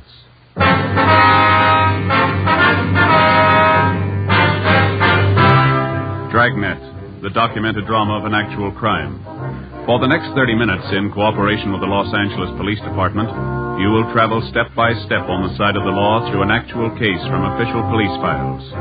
From beginning to end, from crime to punishment, Dragnet is the story of your police force in action. It was Monday, August 3rd. It was warm in Los Angeles. We were working the day watch out of burglary detail. My partner's Ben Romero. The boss is Thad Brown, chief of detectives. My name's Friday. I was on the way back from the business office, and it was 9:25 a.m. when I got to room 45, burglary detail. Did you get all the money together, Joe? Yeah, $1 from each man in the detail. We got to buy the gift. When's Austin going to get married? Next Sunday. We haven't got too much time. I don't know why we always have to pick out the gift. Well, somebody has to do it. You got any ideas what we ought to get him? Talked to my wife over the weekend. She thinks it'd be nice if we get him something to start housekeeping with. Maybe some nice kitchenware, a table lamp. Yeah, I don't know if we have enough dough for a good lamp. But maybe they might like a bedspread. You can always use them. Or maybe a nice wool blanket, huh? I don't know. Got to be careful about those personal things. What do you mean? What's personal about a blanket? Well, we don't know much about the girl Austin's going to marry. She might not need any. Excuse me. Could you tell me something? What's that? I said, could you tell me something? Well, what do you want to know, little girl? Is this where you come to report about stolen things? Oh, no, that all depends. Why don't you come on in and tell us all about it, huh?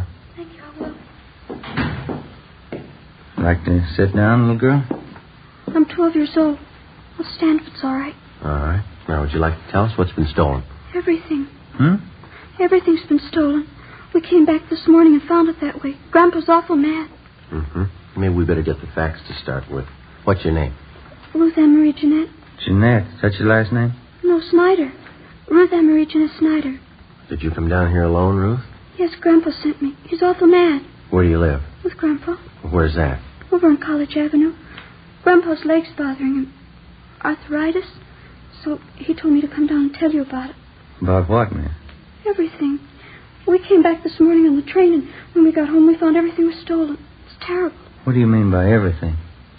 I walked all the way over here to tell you. I'm thirsty. Is there a drinking fountain in the hall? Oh, we've got a cooler over here. Let me get you a cup, huh? Thank you.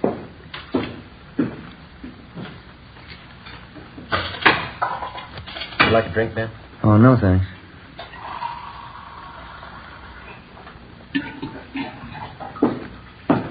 All right, little lady. Here you are. Thank you very much. Now, would you like to tell us what it's all about? Grandpa and I got back to Los Angeles on the train this morning. Went on a trip back to Indiana. Uh-huh. We took a taxi cab home from the station. When we got there, everything was gone. Everything but the rug in the dining room. Yeah? All the furniture, every single bit. The sofa, the chairs, my desk upstairs, the stove. Everything's been stolen. I want you to find it. Means someone broke in while you were gone and took all your furniture. Is that what you think? You know they did. The lock on the back door, it was broken. They took everything but the dining room rug. That's why Grandpa's home now. Hmm? He thinks the crooks will be back. He's sitting on the rug because he says if they take that, they'll have to take him, too. We better hurry. Yeah? Grandpa's not very big.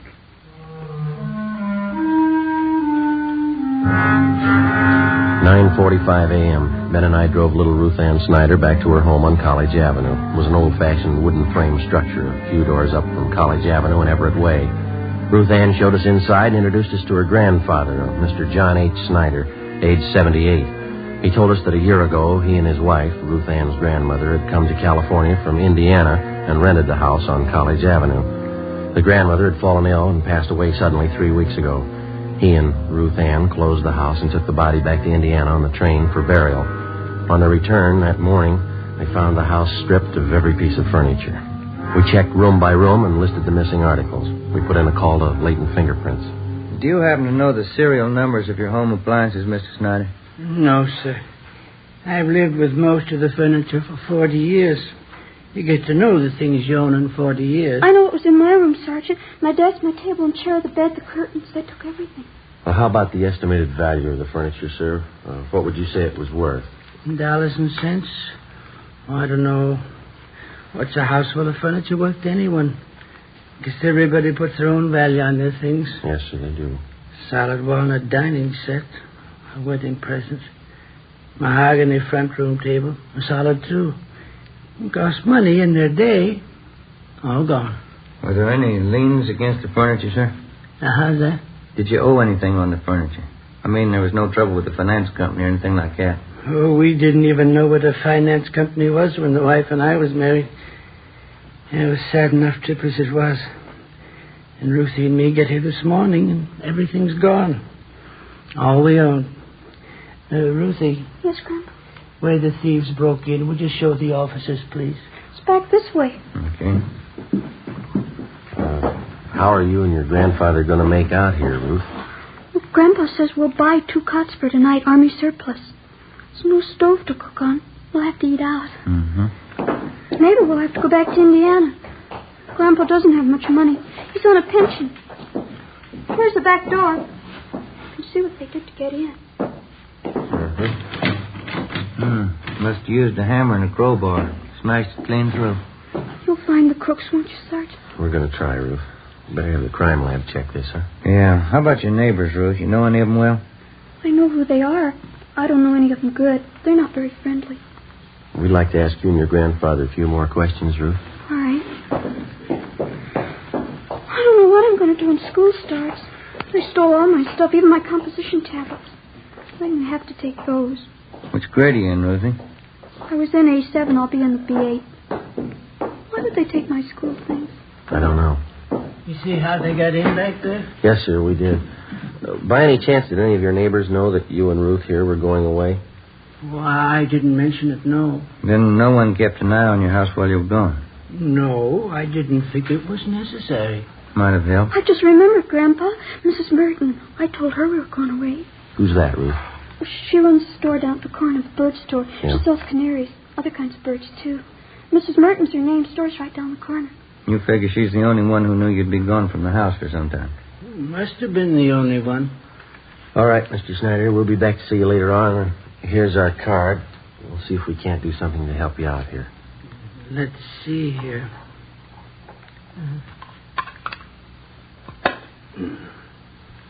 Friday, Romero, burglary detail.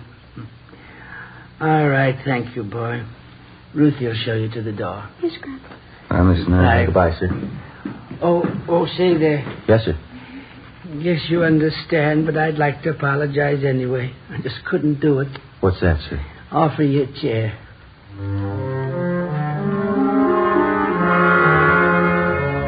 10:30 a.m. Ben and I called the Salvation Army and told them the Snyder situation. And then we went down the street to the store at the corner of Coolidge Avenue and Everett Way. The sign on the window said Mrs. Merton's Birdland, manager Agnes Merton.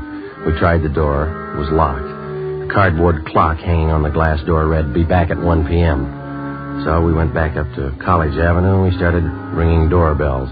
Some of the residents on the block didn't even know the Snyders. Of those that did, only 2 had noticed any activity at the house during the 3 weeks Mr. Snyder and his granddaughter had been away.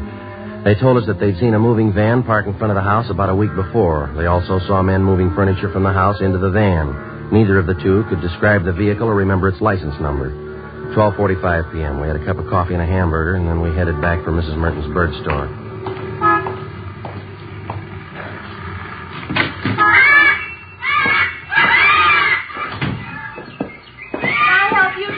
Yes, ma'am. Police officers. I have a few questions for you. Certainly. Something about birds? No, ma'am. About one of your neighbors. Oh. The Snyders? They live just up the street from me. Oh, yes, old couple. Poor Mr. Snyder passed away, you know, a few weeks ago. Yes, ma'am, we know. They have a wonderful granddaughter, Ruthie. She and I are getting to be great friends. The Snyders having some kind of trouble? We're investigating a burglary at their house. Oh, is that so? Now, you be quiet, Mary. You heard what I told Blackie. Just eat your food and be quiet. I guess you knew the Snyders had been away for the last few weeks. Yes, I did, but they're back. I saw Ruthie pass the window this morning. Have you noticed any activity around the Snyders' house since they've been gone? Well, yes, I did. And just what you noticed, Miss Merton?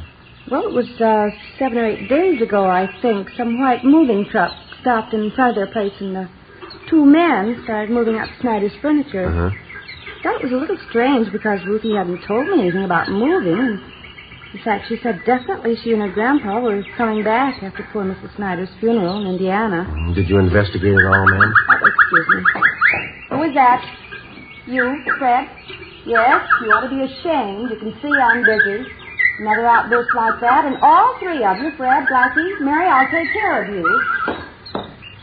Now, where was I? You saw the moving van in front of the Snyders. Oh, yes. And I went up to the moving men and asked them if the Snyders were going back to Indiana. Well, of course, they didn't know anything about it. Did you inquire at the Snyders' house?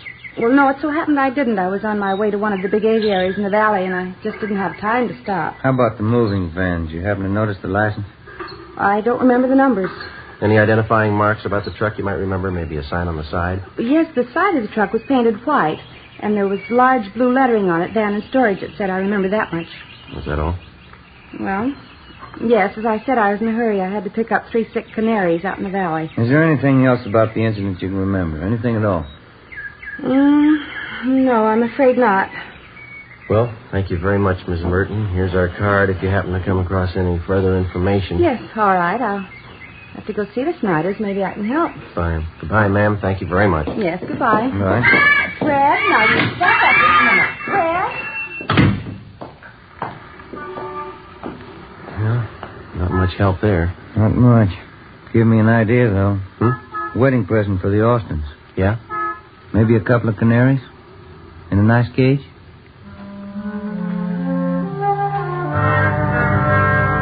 At 5 p.m., we went back to the office. Reports had come in from 2 more victims. That night, Ben and I drove out to interview them. The circumstances of the theft and the M.O. of the criminals matched identically with the Snyder case. Both of the families victimized had gone off on vacations and neglected to notify either the neighbors or the patrolmen in their area. Both had allowed daily newspapers to collect on their doorsteps in their absence and otherwise left signs that their homes were vacant. In both cases, the thieves had forced an entrance through a back door or window, stripped the house of every last piece of furniture, and either hauled it away themselves or hired somebody to do it for them. We started canvassing the 2 areas where the crimes had been reported. Again, the neighbors saw the moving vans, but none were able to definitely identify the vehicles or their license numbers. Captain Fulton called us into his office. You're going to have to try harder. I know they're hard to get, but get them fast. Done about everything we can so far, Skipper. Only one small lead. The thieves seemed to be using a different moving van on each job. We started to check the movers around town, the transfer companies. Leighton Prince come up with anything yet? No luck there. One of the lousiest rackets we've had since I came on this detail. Whole house full of furniture, everything a family owns. Yeah. Well, we'll stay on top of it. The stats office may come up with something. How about an outlet for all that stuff that's been stolen? Thieves can't be sitting on it. Pawn shop and second-hand details have been alerted. They're checking regular outlets, auction houses, second-hand places. Nothing yet. What about some kind of preventive idea? At least slow them down. Good dose of publicity on the whole thing would help. If only people wouldn't keep it a secret when they're going away. Neighbors aren't alerted. That's why a lot of them didn't think much of it when they saw the moving vans parked at those houses. And drawn blinds and the newspapers on the doorsteps didn't help much either. It's an open invitation. Well, I'll see what we can do on the publicity end. We've had one campaign on this already. No, excuse me. Burglary, Captain Fulton. What's the address? Okay, I got it. Thank you. Here you go, another one. 63 hours just called it in. Family back from vacation. Furniture all gone. Here's the address here. Thank you. Better get on it right away. Let's go. I'll have a little more help for you on this tomorrow. Crowley and Barnes will be free. They can work with you. Okay, Skipper. Check you later. All right.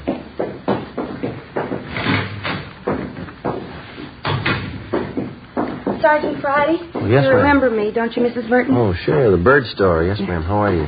Well, they told me to wait here. I guess everything will be all right now. Yeah? I saw it today on Olive Street. Here. The truck that came to Snyder's house. That's the license number.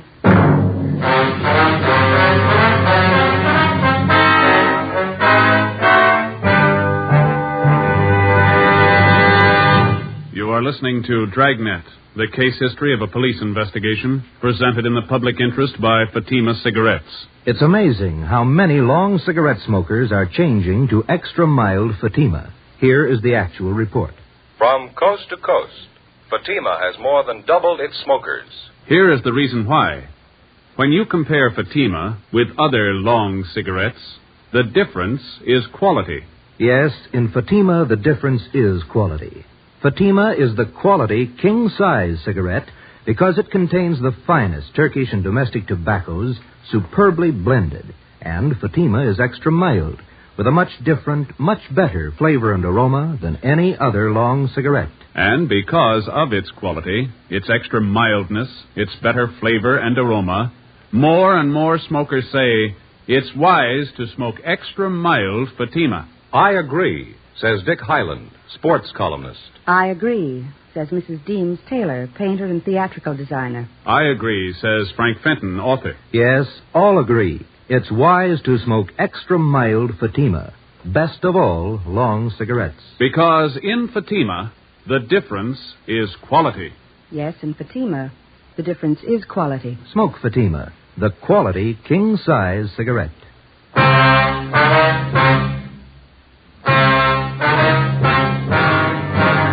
Tuesday Tuesday, August 11th, 6 p.m. The license number, which Mrs. Merton had given us, was checked through DMV. We found that the truck was registered in the name of a local second-hand furniture dealer by the name of Ralph Grismore. We checked his name through the police commission and in the I Bureau. He had a good reputation, no criminal record. Early the next morning, we picked up Mr. Snyder and his granddaughter, Ruth, and we drove to Grismore's second-hand furniture store. We identified ourselves and asked to look at his buy book. Under the date of July 27th, Grismore had recorded the purchase of more than 3 dozen articles of furniture from a house on College Avenue. The address was that of the Snyders. The man and the woman, Sergeant, they said they'd sold their house and they were going east. Man said the company he worked for transferred him to Boston. Told me he had to get back to take over his new job. Would you recognize the people if you saw them again, Grismore? Sure, I think so. The woman was a great talker. She said they figured on selling the stuff piece by piece. They'd get more, but since they had to leave town the next day, she decided to sell the whole lot to a dealer.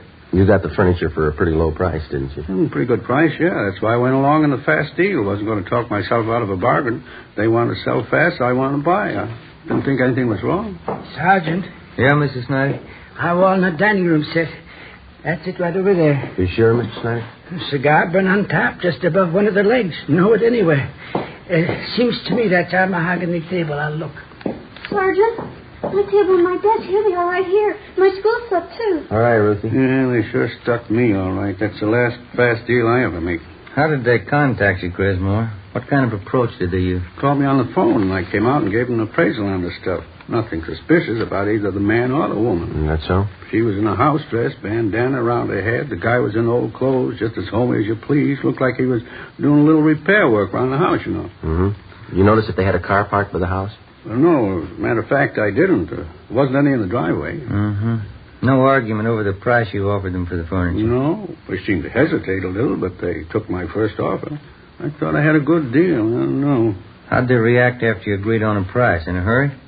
Said they had to board a train that night for Boston. They asked me to get the furniture out right away. Mm-hmm. The woman said they had other business to wind up, so if they weren't at the house when I came back with the van, why, she'd leave the back door open for me.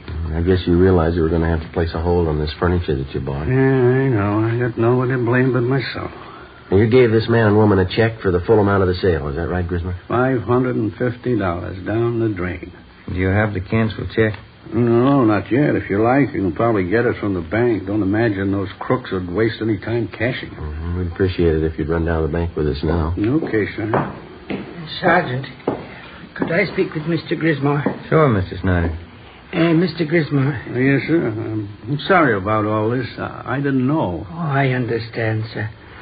You buy furniture, don't you? Yes, sir. What could you give me for 2 Army surplus cots? Grismore made arrangements to round up Mr. Snyder's furniture and ship it back to his home. Then we took him down to his bank where he recovered the canceled check for $550. The endorsement read, Mr. Thomas Butterworth. According to the bank teller who waited on them, the suspects had cashed the check shortly after the sale of the Snyder's furniture.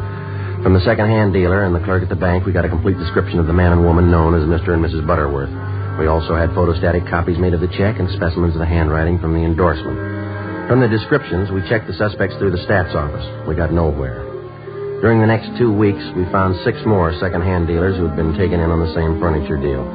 The description of the man and woman matched, and so did the handwriting and the endorsements on each check. There was only one variation. The couple went under a different name on each occasion. Wednesday, August 26th, 9 a.m. 12 cases like this today, is that right? That's it, Captain. Got the description, M.O. handwriting. Still can't reach him. Those thieves have been freewheeling for a month now. What's going to take to stop them? Well, Ben came up with a pretty good idea this morning. We'd like to talk it over with you. Oh, what's that? Kind of a system of decoy, Skipper. We were thinking it might be a good idea to contact all the division captains and have them ask their men if they have any neighbors going on vacation. Yeah, go ahead. Well, if we got a few dozen houses spotted around the city, we could plant a few things.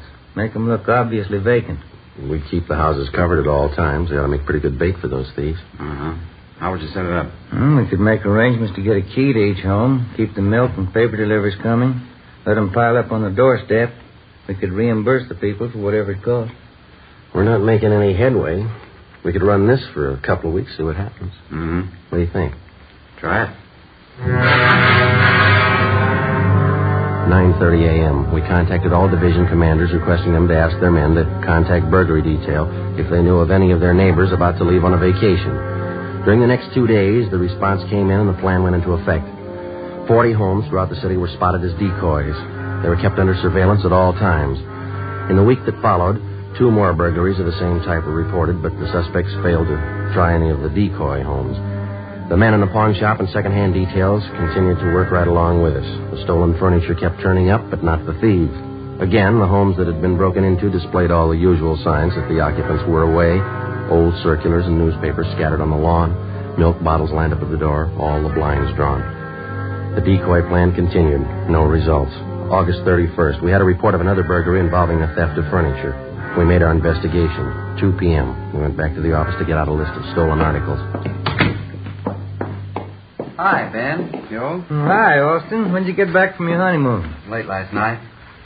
Say, Thelma, I'd sure like to thank all you fellas for that wedding present you sent us. Darn nice of you. Well, we're glad you liked it, Austin. Sure a beauty. I'd like to ask you a question about it, though. I hope you won't take it wrong. No, go ahead. Well, what is it? You've got an early American house, haven't you? Yeah, that's right. It's an antique. Yeah? It's an apple peeler. One of the first ever built. Oh, sure. Thanks a lot. I get it. Burglary Friday. Yeah? Where? Right away, thanks. One of the decoy houses. Yeah? We got a bite. Together with Sergeants Crowley and Austin, we drove out to the decoy house where an unidentified man and a woman had been seen forcing entry through a back door. They'd been spotted by a police officer's wife who lived next door and who had called in the report. We parked down the street from the decoy home and waited. 5 minutes passed. We saw a woman dressed in a housecoat come out onto the porch of the house, look up and down the street, and then go back inside. A few minutes after that, a gray Chevrolet sedan pulled up in front of the house. A man in a dark suit got out and entered through the front door. Ben called communications for a make on the car. 80K to Control 4. 80K to Control 4.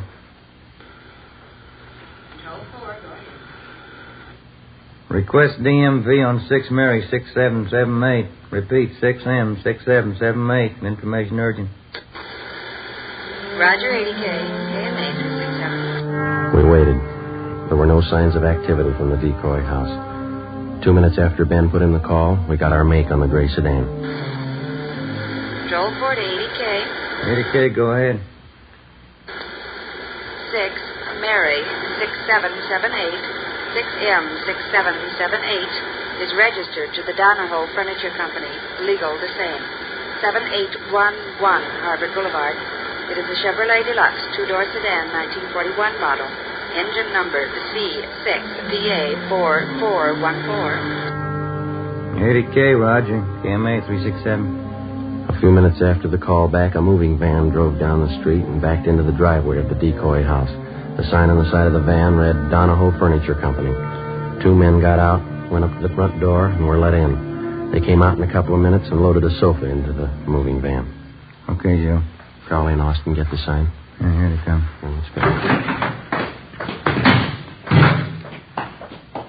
Hey, you and Crowley want to cover the back, Austin? Right. Let's go, Crowley. Yeah. Come on, Ben. Mm-hmm.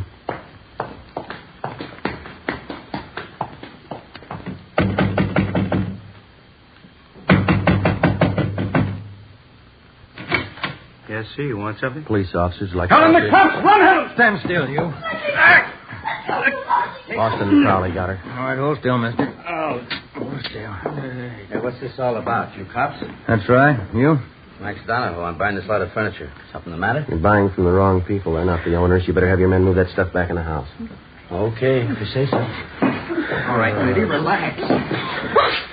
Take it easy, Helen. There's no use fighting. They got us. Whose fault is it? I told you luck doesn't last forever. Okay, all right. Don't make it worse. All right, let's go.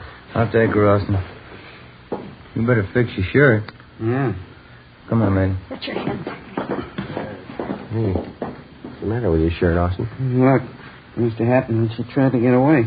Yeah, lipstick all over the collar there. Doesn't look very good. No, it doesn't. What are you going to tell your new bride?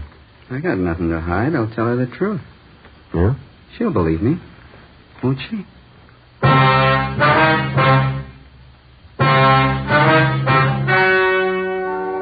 The story you've just heard was true. Only the names were changed to protect the innocent. On November 25th, trial was held in Superior Court, Department 87, City and County of Los Angeles, State of California. In a moment, the results of that trial. And now, here is our star, Jack Webb. Thank you. Under our system of law, the jury selected to hear a case is accorded complete freedom. The jury's decision is the final result of the testimony and evidence presented in the course of the trial. So, with Fatima, they are the final result of carefully selecting and blending only the finest Turkish and domestic tobaccos to make Fatima extra mild. If you're a long cigarette smoker like I am, buy a pack of Fatimas and compare them with other long cigarettes, and you'll see the difference is quality. Yes, in Fatima, the difference is quality. So, smoke Fatima.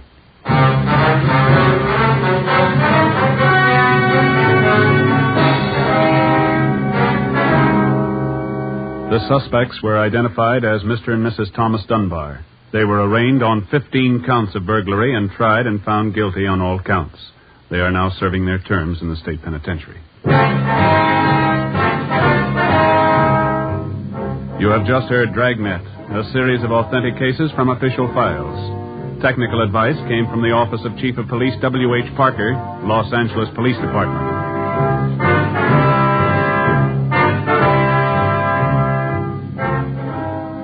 Fatima Cigarettes, the best of all long cigarettes, has brought you Dragnet from Los Angeles.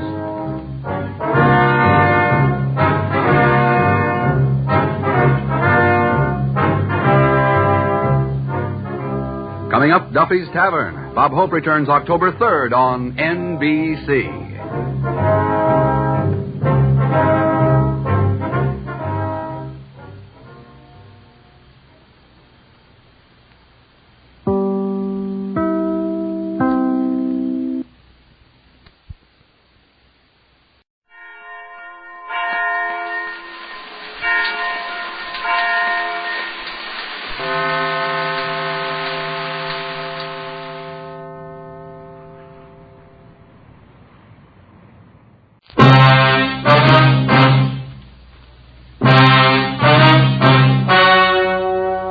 The story you are about to hear is true.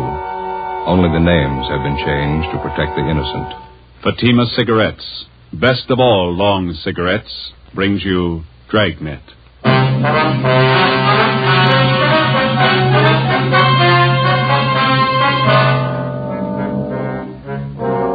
You're a detective sergeant. You're assigned to homicide detail. A socially prominent citizen is plotting to kill his wife. He tells you his plans for the murder. He hires you to do the killing. Your job, stop him. When you compare Fatima with other long cigarettes, the difference is quality. Yes, in Fatima, the difference is quality. If you want a long cigarette, smoke the best of all long cigarettes. Smoke extra mild Fatima. Fatima is the quality, king-size cigarette because it contains the finest Turkish and domestic tobaccos superbly blended. And Fatima is extra mild with a much different, much better flavor and aroma than any other long cigarette. Because of its quality, its extra mildness, its better flavor and aroma, Fatima has more than doubled its smokers coast to coast. So enjoy extra mild Fatima yourself. You'll find king-size Fatima different from other long cigarettes. They cost the same, but in Fatima, the difference is quality. Smoke Fatima, the quality king-size cigarette. Best of all long cigarettes.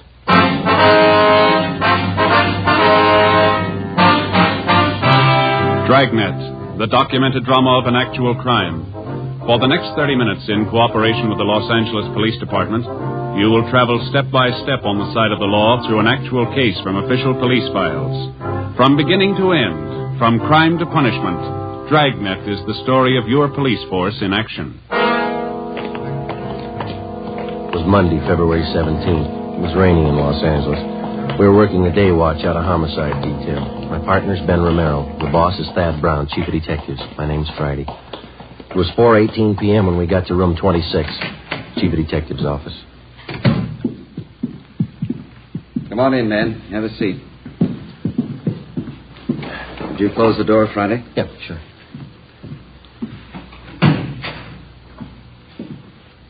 Captain Steed, Sergeant Romero, Sergeant Friday. I'd like to have you meet Special Agent Ray Kimball, Public Utilities Commissioner. Mr. Kimball. And his friend, Mr. Trudeau. How do you do? Mr. Trudeau. Oh, I see.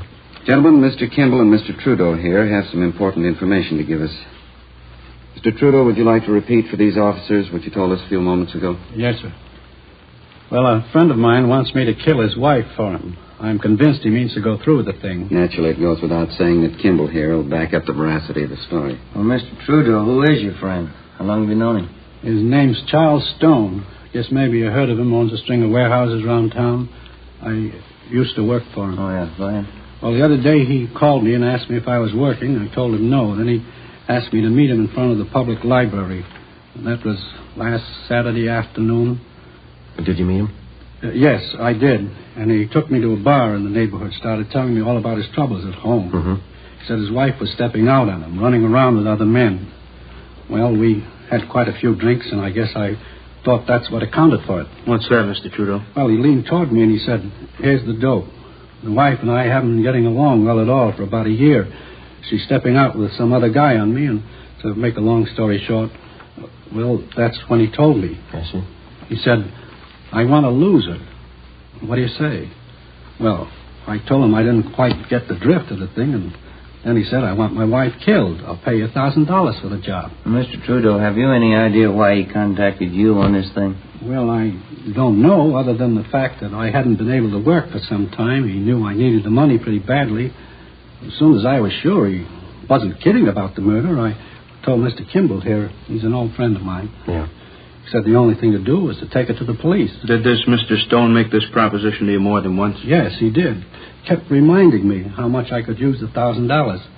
Well, all I could say was that I knew his wife too well. I couldn't do it. And what did Stone say to that, sir? Said I had cold feet. Told me I was just like another man he'd lined up to kill his wife. Told me if I didn't want the job, he'd get someone else to do it. Do you think he might go for a substitute, Mr. Trudeau, one of our men? Well, I don't know, Chief. There's only one thing I'm sure of. Yes, sir. He wants his wife dead. 4:42 p.m. The meeting in the chief of detective's office went on. A man by the name of Charles Stone wanted his wife murdered. He'd offered $1,000 for her death. He'd approached two men to do the job. Both had refused. From the information we'd received, we knew he wouldn't stop there. There are a lot of people who'd kill for $1,000. It was only a matter of time till he found one. A plan was formulated, and Ben and I were assigned to the case. 5 p.m. Together with Captain Steed and Mr. Trudeau, we left Thad Brown's office and went down the hall to homicide. In your last meeting with Stone, Mr. Trudeau, you refused outright to have anything to do with this plan to have his wife murdered. Is that right? That's right. Did you leave any opening at all? Well, just to get away from the guy, I told him if I heard of anybody that'd do the job, I'd let him know. Do you think that maybe he'd listen to you if you went back and suggested somebody? I don't know. He'd listen to me, but he's no dummy. You got to understand that. He's going to be careful. Mm-hmm. Well, which one of you is going to play the killer? I'd like to try it, Skipper. Who's going to fit the part best? Trudy here just told you that Charles Stone's no pushover. I don't know, Captain. This officer here... Me? Yeah, no offense, but I'd sure peg you for a cop. You would? Why's that? Well, I don't know. You just look like one, I guess. Well, Joe is a little closer to average height, weight. Yeah, that's what I mean, Captain. He doesn't look like a cop. All right. Now, Mr. Trudeau, you're willing to go along with us on this thing? Certainly, Captain. Anything I can do. You just tell me what you want. Well, just as soon as possible, we'd like to have you contact Mr. Stone. You'll know how to approach him so as not to make him suspicious. Yes, I think I can do that. Joe, how do you want to go about this? Well, I better use some kind of an alias. Let's see, Matson. Joe Matson. Mm-hmm. How about Kelly? Just plain Kelly? That's fine with me. Good. Now, how about your background? Better get that straight with Mr. Trudeau here. Well, suppose I tell him I'm from Phoenix, huh? Mm-hmm. I know that town pretty well. He might ask me some questions about it. Okay. Now, how'd you happen to know Trudeau, the Army? Did you ever serve in the Army, Mr. Trudeau? Yes, sir. 42 to 45. CBI did it. All right. Well, we served together in the Army, huh? Let's make it in China. Mm-hmm. Quartermaster Corps, all right? Mm-hmm. All right. And now, Mr. Trudeau, this is all you'll have to do. Set up a meeting with Stone as soon as possible. Introduce Friday as the man who's willing to do the job for him, an old Army friend. Then step out of the picture as quickly as you can. All right, Captain. I understand. It goes without saying, we certainly appreciate your cooperation. And not at all, sir. Only glad I'm in a position to help out. You'll probably save that woman's life. I wish I could be sure. How do you mean, Trudeau? The last time I saw Charlie Stone was 3 days ago. Maybe he's hired somebody else.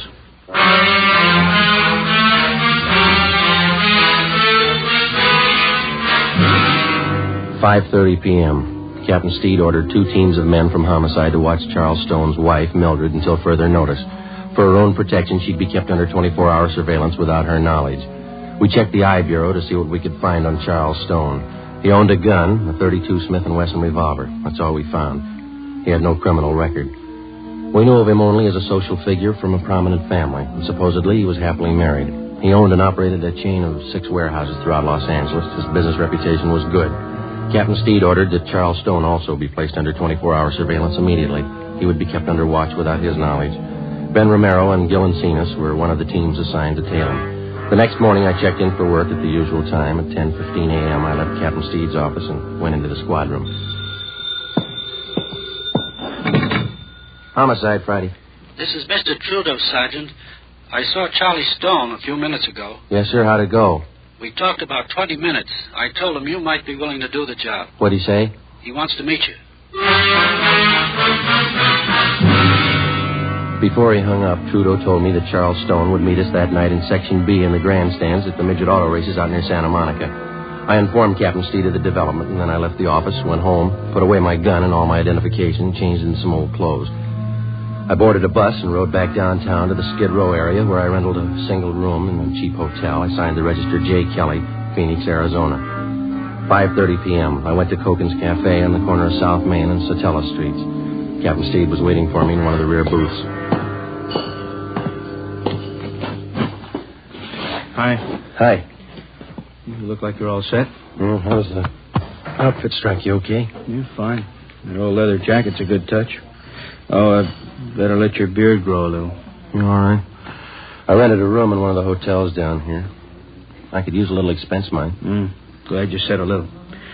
All right, I'll fix it up for you. Here's the phone number of the hotel in case you want to contact me. Good. It's one thing that's got me a little worried, Skipper. Yeah? The legal angle. You know, you can get pretty close to entrapment in cases like this. Well, nothing to worry about. You just play it straight down the line. Yeah? The idea for the crime has to originate in the mind of the criminal. It's got to be all his idea. You just go along with him. Okay. Be sure and keep us posted. Yes, I will. Murder of his wife means a lot to Stone. He wouldn't want anybody getting in his way. Yeah. Be careful. That night I had dinner with Trudeau at a cafeteria on South Grand. And then we caught a bus and rode out to the stadium where they held the midget auto races. We found the seats where Charles Stone was to meet us, numbers 4 and 5, row 27, Section B, main grandstand. The auto races started. At 10 minutes past 8 p.m., Charles Stone arrived. He looked like an average, prosperous businessman, well-dressed, medium build, dark hair that showed a few streaks of gray. Trudeau introduced us, and then he left. Where are you from, Kelly? Phoenix? You like midget auto races? That's not why I came out here. Trudeau said something about a job. Sure. Guess he told you what it's about. Yeah? You ever handle anything like this before? I'd be a sucker to answer that one, wouldn't I? I just want to know if you could handle it. Trudeau told me about it. I wouldn't be here if I couldn't handle it. Delicate job. Gotta be sure it's done right. What are you looking for, references? Gotta be careful, that's all. What about me? I don't know you from Adam. How do I know it won't be a double cross? Don't worry about a double cross. Let's go below the grandstand. Get away from this crowd. Fine with me.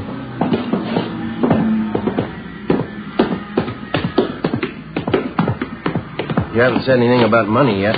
Plenty of time to talk money. I'd like to know. How much you want?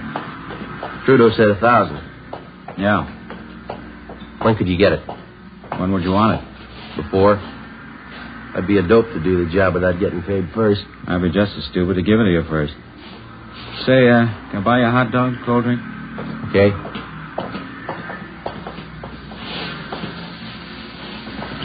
Miss? Yeah. One hot dog, couple of root beers. 1 dog, 2 beers. You like root beer? Sure. How about settling on the dough, huh? You do the job, you'll get paid. You can ask Trudeau if you like. He'll tell you I keep my word. Well, it's got to go fast, that's all. I may have a job lined up in Phoenix. I got to get that dough and some new clothes. Got to put up some kind of a front. That's why I need the dough fast, no waiting. You'll get your money. We can work out something. Hot dog, 2 root beers, 40. Mustard's on the counter. There you are. Mm-hmm. Just move over there out of the way. Okay.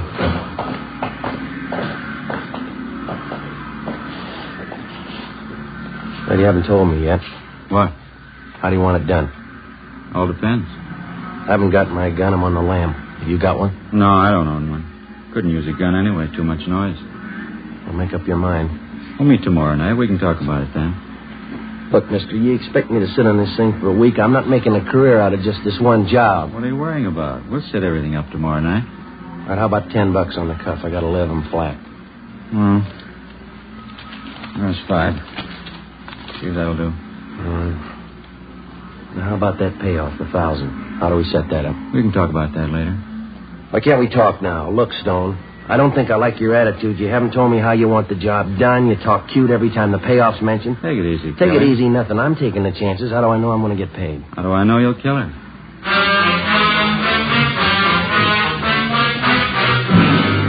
Before I left Charles Stone, we set up a meeting for the following night at 8 o'clock. I caught a bus and went back to the hotel room. So far, I'd been unable to get any other corroborative evidence on Stone, evidence that could be presented in court. The next morning, I called the office and kept them posted on developments. I had my meals at a lunch counter next door to the hotel, and I stuck pretty close to my room. At 2:30 that afternoon, Ben called. We tailed Stone to the midget auto races last night, Joe. Do any good? Well, not bad. It's going a little slow, though. We tailed him after he left you. He drove to a Beverly Hills address, apartment house. Thought he lived in Glendale. He does. The apartment he went to is registered to a Jean Howard. Stayed till 4 this morning. Checked the Howard girl out. She's a secretary at one of Stone's warehouses. Maybe that explains why Stone wants to get rid of his wife, huh? Here's one more thing. We tailed him to a gun shop this morning. Bought a couple of things, and after he's gone, we checked with the store clerk. Told us Stone bought a box of shells, 32 caliber. Same kind of gun he had registered in it, 32 S&W? Yeah. That's funny. Stone told me he doesn't own a gun. Doesn't look too good in my book. All right, now let's don't start worrying, huh? Don't trust him a dime's worth, Joe, that's all. All right. You want to check with me later on? I got to keep this line open. Yeah, all right. See you later. Right.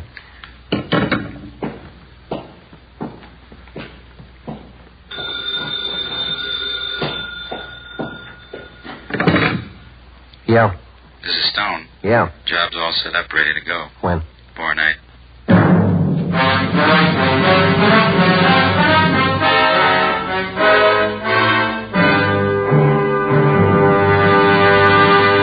You are listening to Dragnet, the case history of a police investigation presented in the public interest by Fatima Cigarettes. If you smoke a long cigarette, it will be in your interest to listen to a typical case history of a Fatima smoker. It's the case of New York cover girl Rita Daigle. This is her actual signed statement.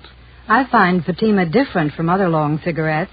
They cost the same, but in Fatima the difference is quality. And they're extra mild. You see, Fatima is the quality king-size cigarette because it contains the finest Turkish and domestic tobaccos superbly blended. And Fatima is extra mild, with a much different, much better flavor and aroma than any other long cigarette. Because of its quality, its extra mildness, its better flavor and aroma, Fatima has more than doubled its smokers coast to coast. So enjoy king-size Fatima yourself. You will find king-size Fatima different from other long cigarettes. They cost the same, but in Fatima, the difference is quality. Yes, in Fatima, the difference is quality. Ask your dealer for Fatima, the quality king-size cigarette.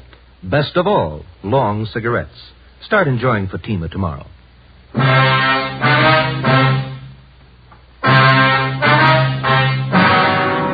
Wednesday, February 19th, 8:55 p.m.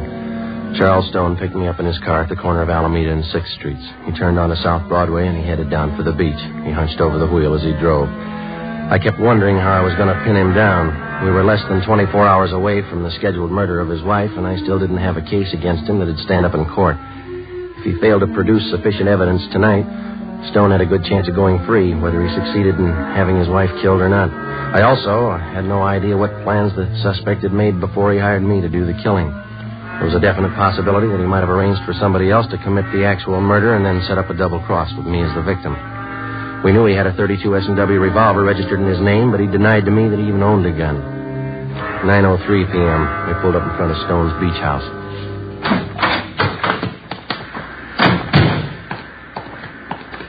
Most of the other homes around here are vacant, summer places. People don't start moving in till 1st of May. But you said you were afraid of the neighbors seeing you here. There's some living up the next block. Oh. Can't afford not to be careful. This one here.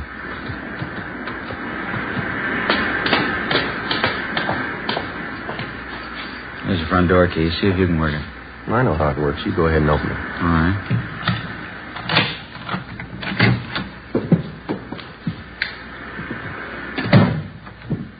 The living room, huh? Yeah, bedroom's over here through this door.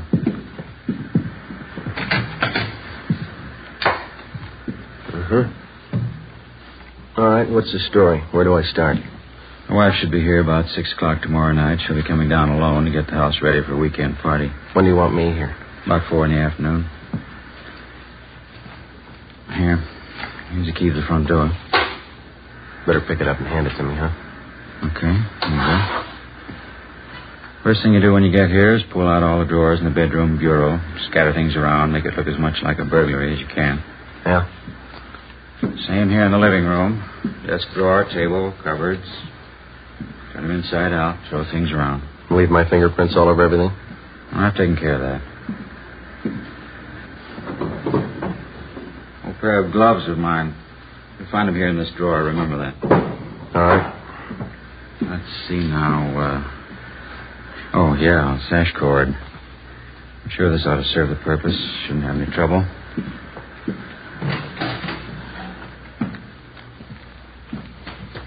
Yeah. Piece of rope's pretty new. It's a little slippery. Won't be with the gloves on. She's not very strong. Shouldn't have any trouble. I'll leave the rope here in the closet. You sure she's going to be alone? Positive. Where am I supposed to hide? Let me show you. Here. Right by the front door. This closet. Yeah. When my wife comes in, closes the door, she'll probably go right to the bedroom and take off her coat. Follow her in, then do it fast while her back's turned. No screams. Neighbors might hear. All right. Want it clean and quiet. Do it as quickly as you can. Now, when you're finished, here's what I want you to do with her. What's that? Take the body and bring it this way. Come here. Here, I want you to see. All right. Across the living room to these French doors. Open this one. You won't have any trouble. Take the body out here on the porch. Come with me now. I want you to get this clear in your mind. Yeah, I think I got it. Take her down to this end of the porch. Right to the railing. Leave her here. That's very important. You understand? All the way down to the end of the porch here. I don't get it, but I guess it's all right. All right, let's go back in. Look, Stone, I may forget the layout of this house here. Could you draw a floor plan for me? I don't want to get mixed up here. No, there's paper on the desk there. You can draw it yourself before you leave tonight. What's the matter? Don't you trust me? Can't afford to take any chances. Now, what was it? Yeah. After you're finished, using the rope, I mean. Yeah. You'll find some rings on my wife's fingers. Take them all off. Big setting especially. There'll be a bracelet on her left wrist. Take that, too. What'll I do with them? Put them in this white vase in the mantel here. The rings and the bracelet. Don't miss any of the rings. They're expensive. Well, how about me bringing them to you? I can pick up my dough at the same time. No, put them in the vase. As soon as that's done, leave here and go back downtown. I'll pick you up where we met tonight, 6 in Alameda, 7:30 sharp. Have the money for you then. Where are you going to be at 6 o'clock? I have to cover myself. I'll stay on at the office. Special conference. I don't know. I don't think I like this. What do you mean you don't like it? Suppose something should happen. I got no protection. I'd feel a lot better with a gun. I told you I don't have a gun to give you. Why would you need one anyway? Just feel a lot better, that's all. Buy one if you want. That's your problem. I'm paying you for the job. I haven't seen your money. I told you, when the job's done, you get your money then. There's just one thing I want to make sure of.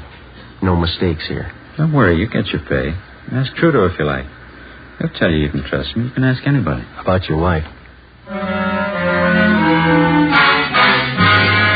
Before I left Charles Stone, I got one more valuable piece of evidence out of him, a special phone number written in his handwriting on the back of one of his business cards. In case anything went wrong, I was to call him at this number. In his own handwriting, I also got a list of times that I was supposed to remember. When to come to the house, when to leave, when to meet him for the payoff. The next afternoon at 3:30, I left the hotel and drove my car out to Venice to Stone's beach house. Captain Steed and another officer from Homicide followed me out. We waited in the house together. Shortly before 6 p.m., Mrs. Mildred Stone arrived with Biff, Ben, and Gil and Cenas. She refused to believe the story of her husband's plot to have her murdered. Captain Steed laid out the evidence for her. This key, Mrs. Stone, you recognize it? Well, yes, it's the one for the front door. It must be Charles. He gave it to this officer, Mrs. Stone, the man who was supposed to murder you. No, I don't believe it. Do you have any idea what's in that closet, ma'am, that one over there? There's nothing in there. I cleaned it out the last time we were here. I cleaned out all the closets. I'd like to show it to you, ma'am.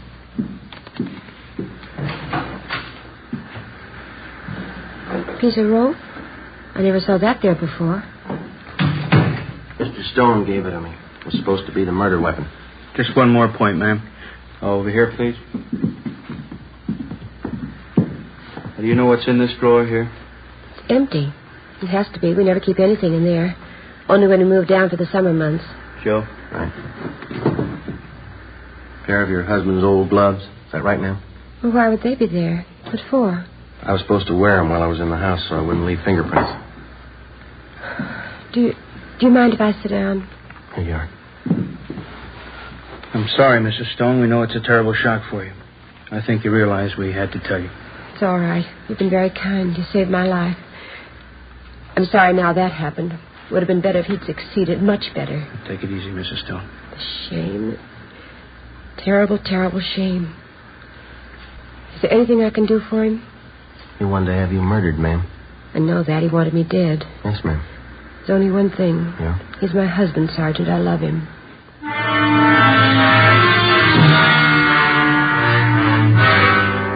6:45 p.m. I telephoned Charles Stone and told him the job was done. His wife was murdered. He said he'd meet me at 6th and Alameda Streets for the payoff as scheduled. I waited. He failed to show up. At 7:30 p.m., Stone was placed under arrest as he parked his car in front of their Venice Beach house. A loaded .32 caliber revolver was found in his pocket. He was taken back to the city hall, the chief of detective's office. Ben and I waited outside the open door. We could hear Thad Brown start the interrogation inside. Do you know what we have you down here for, Mr. Stone? No, I haven't the faintest idea. What would you say if I told you your wife had been murdered? I think you're crazy. What would you say if I told you that you're accused of her murder? It's silly. It's ridiculous. I've been at work all day. I can prove it. All right, Friday, come in. Yes, sir. You ever meet this man before? I've seen him on Skid Row. I don't know him. Do you recognize the man you hired to kill your wife? I didn't know the man. I didn't kill my wife. I don't understand all this. The name's Kelly, Mr. Stone. He's some fake officer. He's a Skid Row bum. I don't know him. I don't think that's going to make it, Stone. Both you and your wife have been tailed constantly for the last couple of days. Photographs taken. Midget auto races. 6th on Alameda.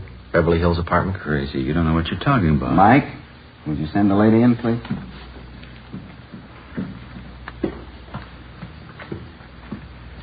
Mildred, you don't believe all these things you're saying about me, do you? Here are the rings, Charles. The bracelet, too. I didn't realize how much you wanted them. Millie, I didn't mean it. I didn't mean it. I don't know what I was thinking of. There, Charles. There, it's all right now. You'll feel better in a few minutes. Yes, ma'am. That's all, Friday. Right.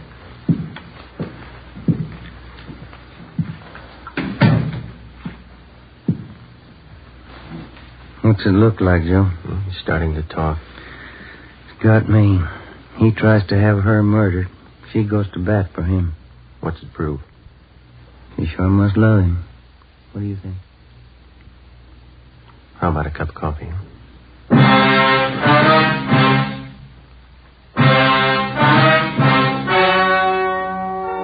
The story you have just heard was true. Only the names were changed to protect the innocent.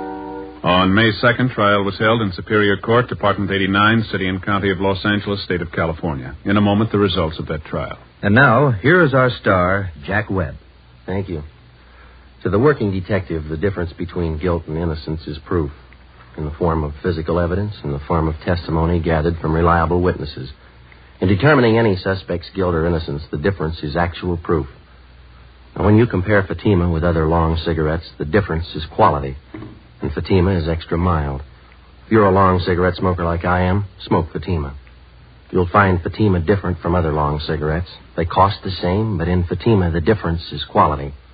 Start enjoying Fatima tomorrow.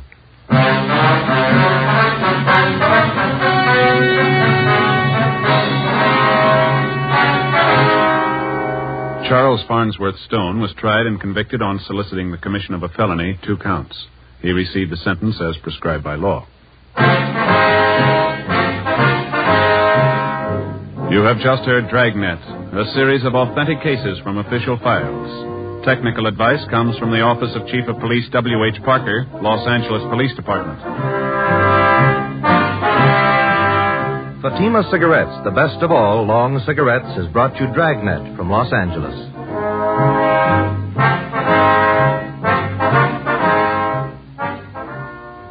Hi, folks. This is Bob on the air for Chesterfield. Every Tuesday night, consult your local paper for time and station Hope. And Bing, on the air for Chesterfield every Wednesday night, Crosby. I've called this little seminar to teach our new boy the ropes.